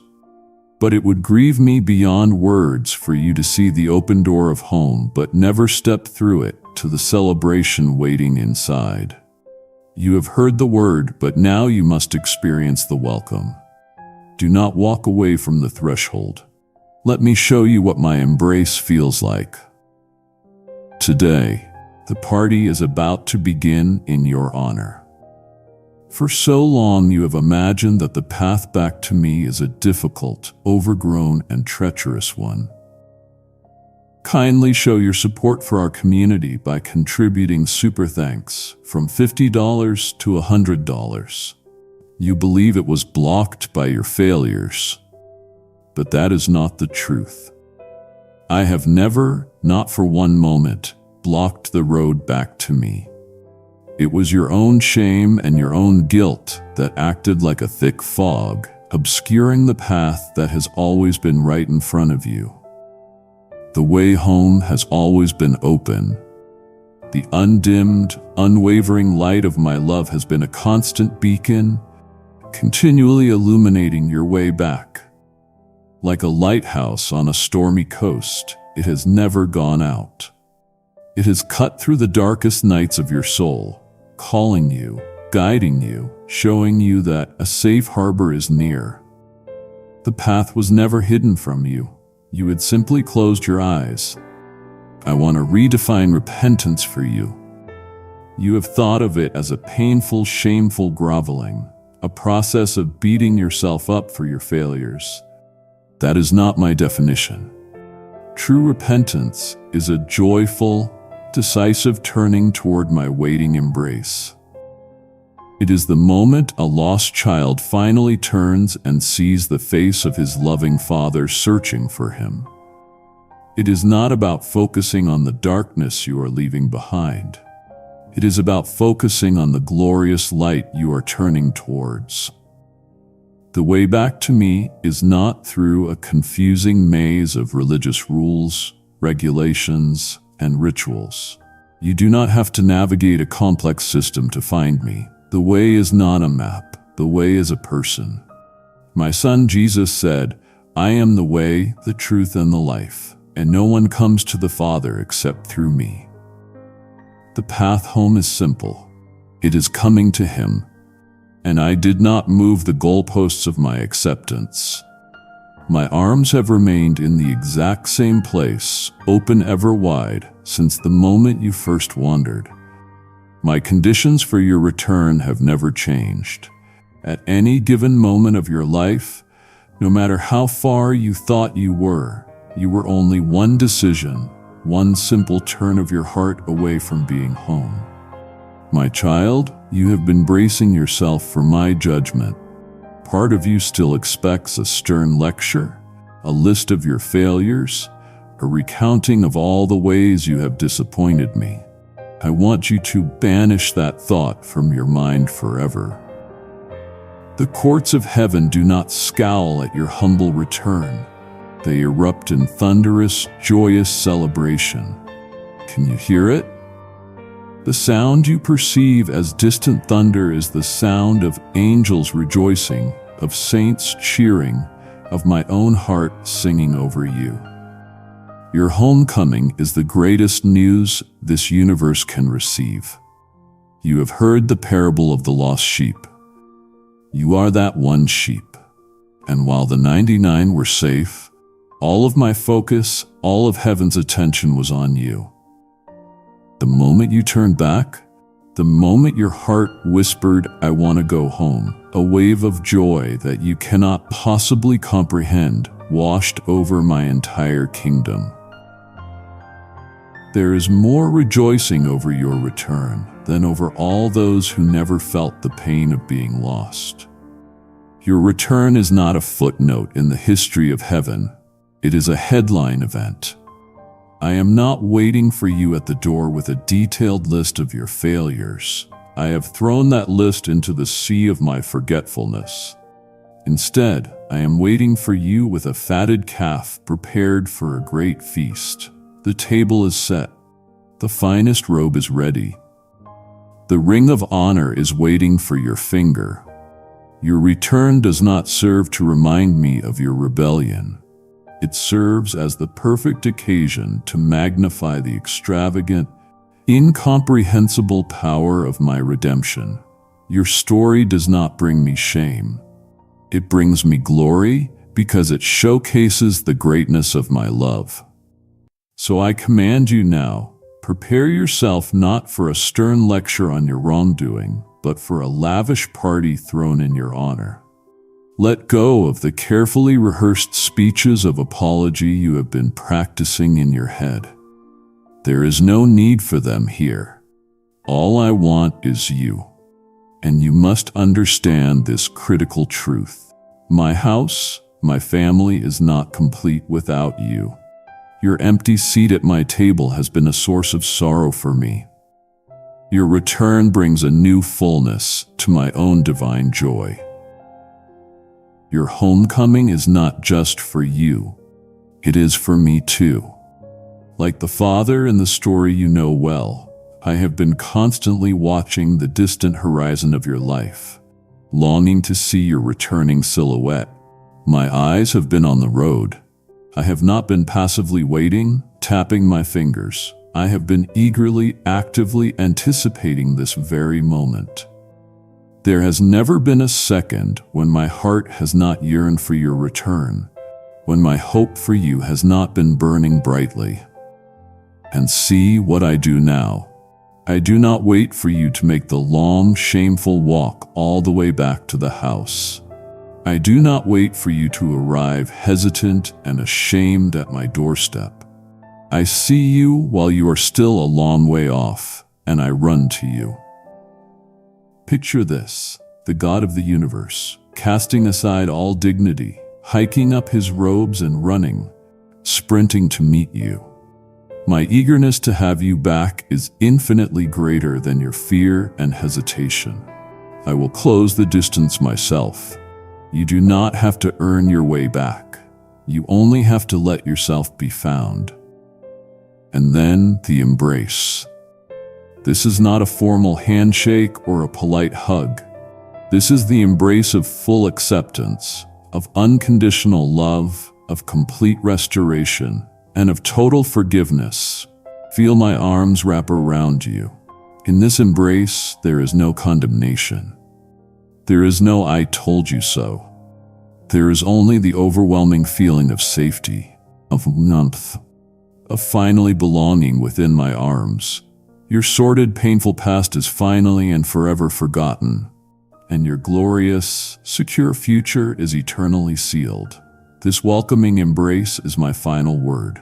It silences all the accusations of the enemy.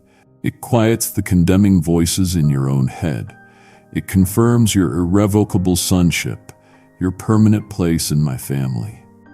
So I say to you again, let go of your carefully prepared speeches of apology. They are unnecessary.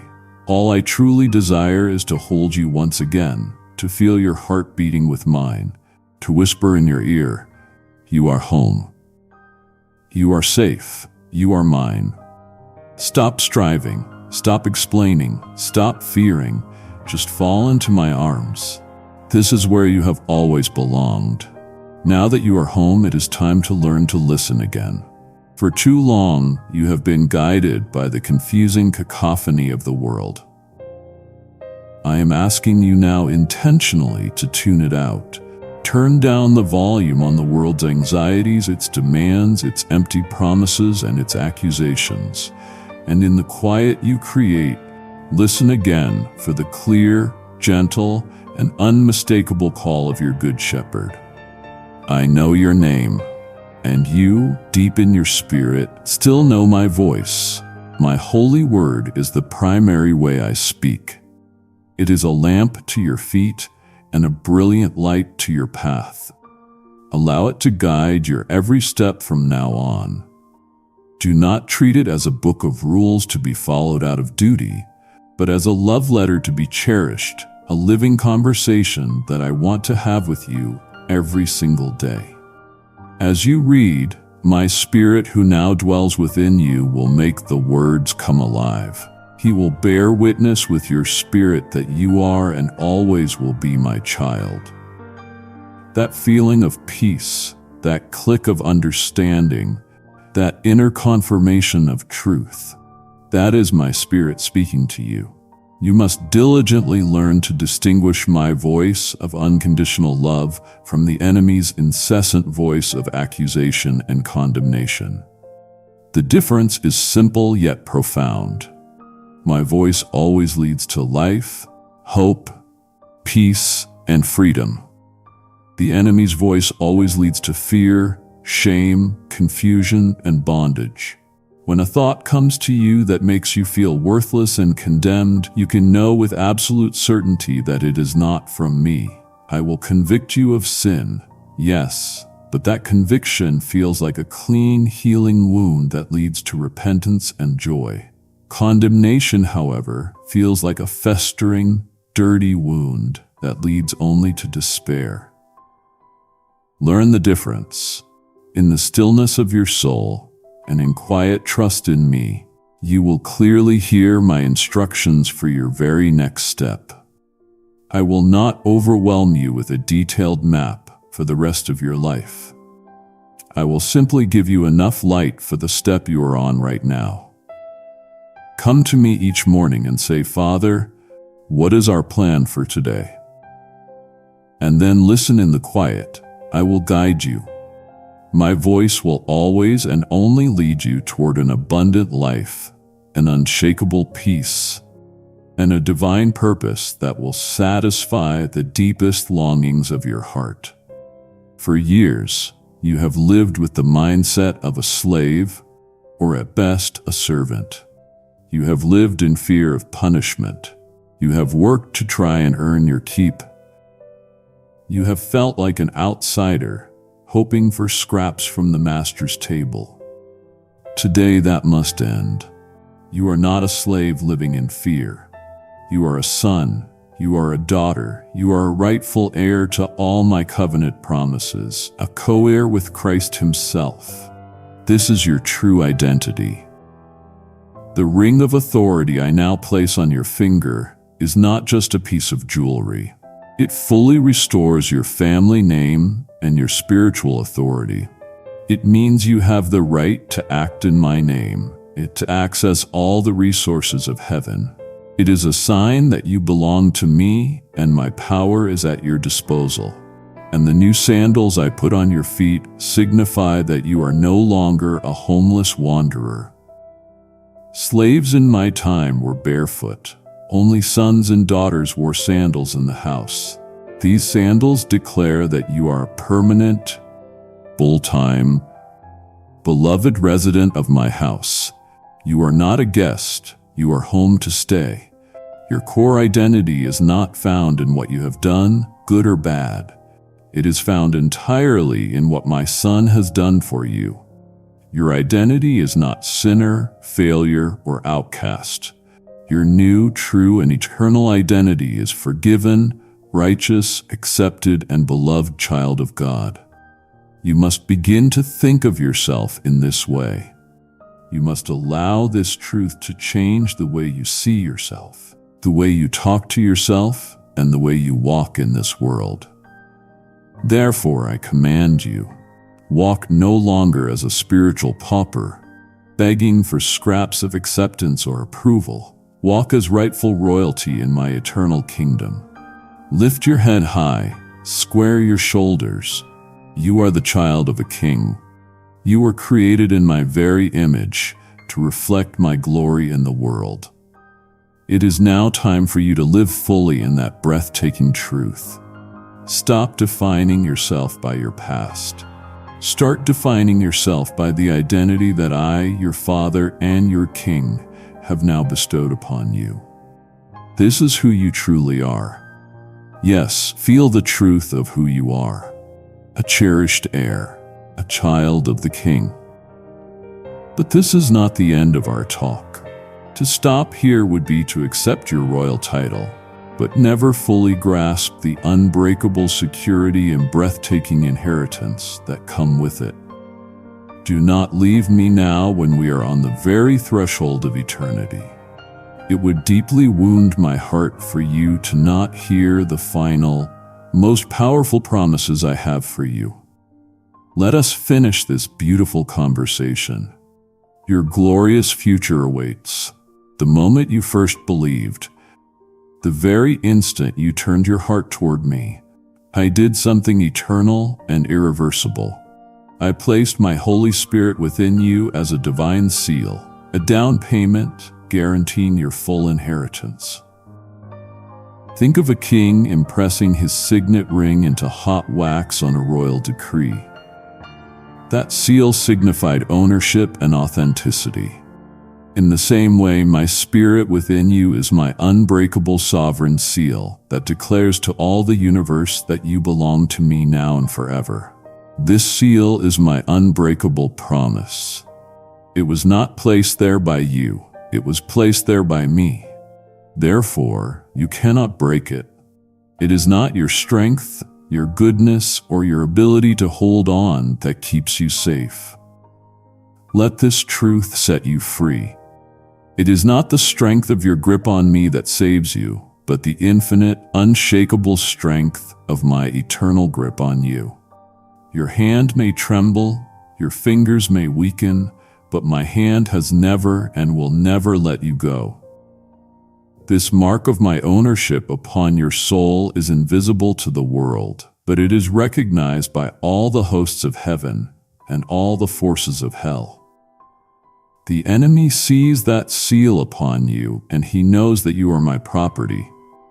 He may attack you, but he can never, ever have you. Your salvation is not a fragile thing that you might accidentally lose or misplace. It is a finished work of grace that I, your omnipotent Father, personally preserve. Think of this divine seal as your guaranteed passport, ensuring your safe and certain passage to our eternal home. It has been stamped, validated, and can never be revoked. You do not need to worry about whether you will make it. I have guaranteed your arrival. Your salvation is not a process you must struggle to maintain. It is a status I have bestowed and a reality I will uphold. You are sealed, you are secure, you are mine, and absolutely nothing can ever change that. Rest in this profound, unshakable, and glorious truth. You have spent enough time looking backward. Now I want you to look forward with me. My plans for you have always been for your welfare and not for evil, to give you a future brimming with hope. This is not just a comforting phrase. It is my personal binding promise to you. Your future is not a chaotic, uncertain void.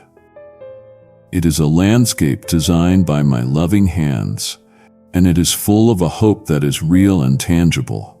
I have made you another promise. I will supernaturally restore to you the years the locusts have eaten. You know what those locusts are? They are the years you feel you wasted in your wandering. They are the broken relationships, the missed opportunities, the time lost to fear and regret. From your perspective, those years are gone, devoured, turned to dust. But in my divine economy, nothing is ever truly wasted. I will take the very places of your deepest regret and cause them to produce a harvest of wisdom, compassion, and strength that you could have gained in no other way.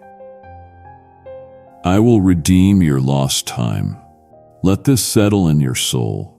The glory that is to be revealed in you, the joy and purpose that lie ahead, will so far outweigh and eclipse all the troubles of your past that those old sorrows will seem like a dream. The pain you feel so acutely now will one day be a distant memory, swallowed up by the overwhelming goodness I am bringing into your life. And your story, the story you once thought was defined by your shame, will become a bright beacon of hope to countless others who still feel lost. You will be able to look another suffering soul in the eyes and say with absolute authority, I know how you feel, and I know the one who can lead you home. Your greatest pain will become your most powerful ministry. If you want to take one practical step toward that redemption today, click the join link or become a member so we can walk beside you and help steward that restoration. So behold, I am doing a new and marvelous thing in you right now. In this very moment, can you not perceive it? A seed of hope is sprouting. A new chapter is beginning. The very best parts of your eternal story with me are yet to be written. The past is not your destination. It was only the school where you learned the lessons you needed for the glorious future I have prepared. Trust me, the best is truly yet to come. I want to speak a truth over you now that is so powerful it can silence every fear in your heart. I want you to receive this not as a mere possibility, but as an eternal, unshakable fact. Are you listening? Absolutely nothing can separate you from my love. Neither death nor life can do it. The fear of your own mortality cannot separate you. The overwhelming pressures and anxieties of your daily life cannot separate you. Neither angels nor demons can do it. No power in the spiritual realm, no principality or power, no scheme of the enemy has the authority or the strength to sever the bond between us. The present cannot separate you. The failures of today, the weaknesses you are wrestling with right now, are utterly powerless against my love. And the future cannot separate you. Your worries about tomorrow, your fears of what might happen, they are all subject to the sovereign, unchanging reality of my affection for you. No trial you will ever face, no matter how painful, can separate you. No height of worldly success you might achieve can make you independent of my love. And no depth of personal failure can cause you to fall out of it. The fears that grip you in the middle of the night, and all your worries about the coming days, are completely and totally powerless against my sovereign hold on you. No power in hell and no scheme of man can ever succeed in blocking you from my loving hand. You must understand that my love for you is not a fickle human feeling that changes with the weather. It is an unshakable, covenantal, and eternal fact. It is more real than the ground beneath your feet and more constant than the rising of the sun. You are eternally and irrevocably bound to me by the cords of a love that will not let you go. It is a love that holds you, a love that keeps you, a love that will never, ever fail. This is the bedrock of your reality. Stand on it, rest in it. You are secure. From your vantage point, I know your life can often look like a chaotic mess of tangled threads. You see the knots of your failures, the dark colors of your sorrows, the frayed ends of your broken dreams. But from my perspective, from the perfect vantage point of heaven, I see a stunning masterpiece taking shape. The tangled, chaotic threads of your past are being woven by my expert hands into a beautiful, intricate, and glorious design. Your life is a stunning tapestry that tells the story of my amazing grace. One day you will see it from my side, and you will be breathless with wonder. You will see how every single thread, even the ones you were most ashamed of, was absolutely necessary for the finished picture.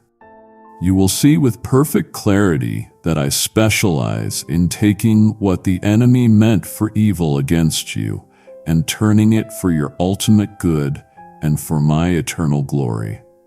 The deepest scars you carry, the wounds that you have tried so hard to hide, will become shining stars in the magnificent constellation of my redemptive work. I will not just heal your wounds, I will transform them. They will become sources of light, testimonies to your resilience and to my restorative power. Your story in the end is not ultimately about how lost you were. It is about how great, how mighty, and how relentlessly loving a Savior I am. Therefore, your testimony does not bring shame, it brings me glory. Your entire life's journey, including every single misstep, every detour, and every valley, will ultimately serve to magnify the beauty and power of my name. You are a living, breathing work of art, a trophy of my grace. You are the evidence that no life is too broken, no past too messy for me to redeem and make beautiful. So now, my child, do not let your heart be troubled. You have a future and you have a home. I am right now, in this very moment, preparing a place for you. A custom-built mansion in my Father's house, designed perfectly and specifically for you. It is a real place, more real and solid than the world you now see. In that glorious home, there will be no more tears because I will personally wipe every one from your eyes. There will be no more sorrow, no more pain, and absolutely, eternally, no more of the agonizing feeling of being lost.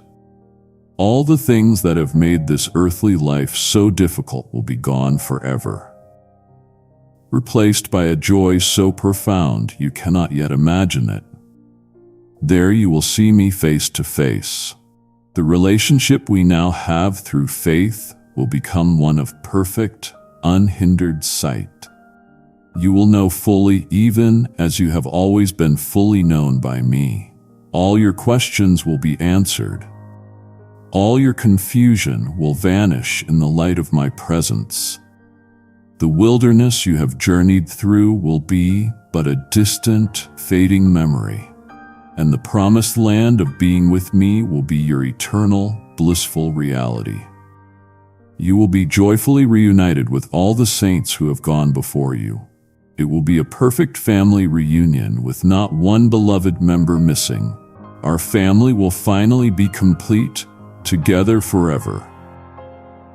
And there, in the unmediated, glorious light of my presence, you will finally and fully understand the truth that I have been speaking to your heart this entire time. It is the truth upon which all of heaven is built, the truth that has been true from the beginning and will be true for all eternity. You were never, ever truly lost to me. You have heard my final promise. You are home, and you will never be lost again. You now rest in this eternal security, and your spirit cries out for others to know this same peace. This is your opportunity to act. Your gift is a homing beacon, a map of grace sent from my heart through your hands to another of my children who is still wandering, convinced they are an orphan. My word challenges you. Test me in this and see if I will not open the windows of heaven and pour out a blessing you cannot contain. It would grieve me for another soul to endure one more night, feeling forgotten. As you sow into this eternal harvest, I declare a blessing of home over you, peace in your family, and the tangible reality of my presence in your dwelling. Now release heaven's resources. Click Super Thanks, join as a member, or use the PayPal link below and partner with me in bringing my children home. My child, our time together in this quiet space is drawing to a close, but our conversation is eternal. It continues in every beat of your heart, in every whisper of my spirit. Before you step back into the rhythm of your day, I invite you to do something to anchor these truths deep within your own soul. A truth that is only heard can be forgotten, but a truth that is declared becomes a part of your own story. Speaking or writing a truth gives it a different kind of power in your life. It is a flag you plant in the soil of your heart, a firm declaration against all the old lies. It is your testimony, not just to others, but to yourself, that you have chosen to believe something new. So now I invite you to make your declaration. In the space for comments below this message, I want you to write these simple yet profoundly true words. I am found. Let that be your personal anthem. Let it be a monument to this moment when you accepted that you were never truly lost to me. If your spirit leads you, share a glimpse of your journey. Tell a moment you can now see my hand where you once only felt alone. Your story of being found will become a lifeline for another soul who is still feeling adrift. Let that space become a beautiful sanctuary of stories, a testament to my relentless grace. Go now and walk as one who is and always has been completely and perfectly found. Amen.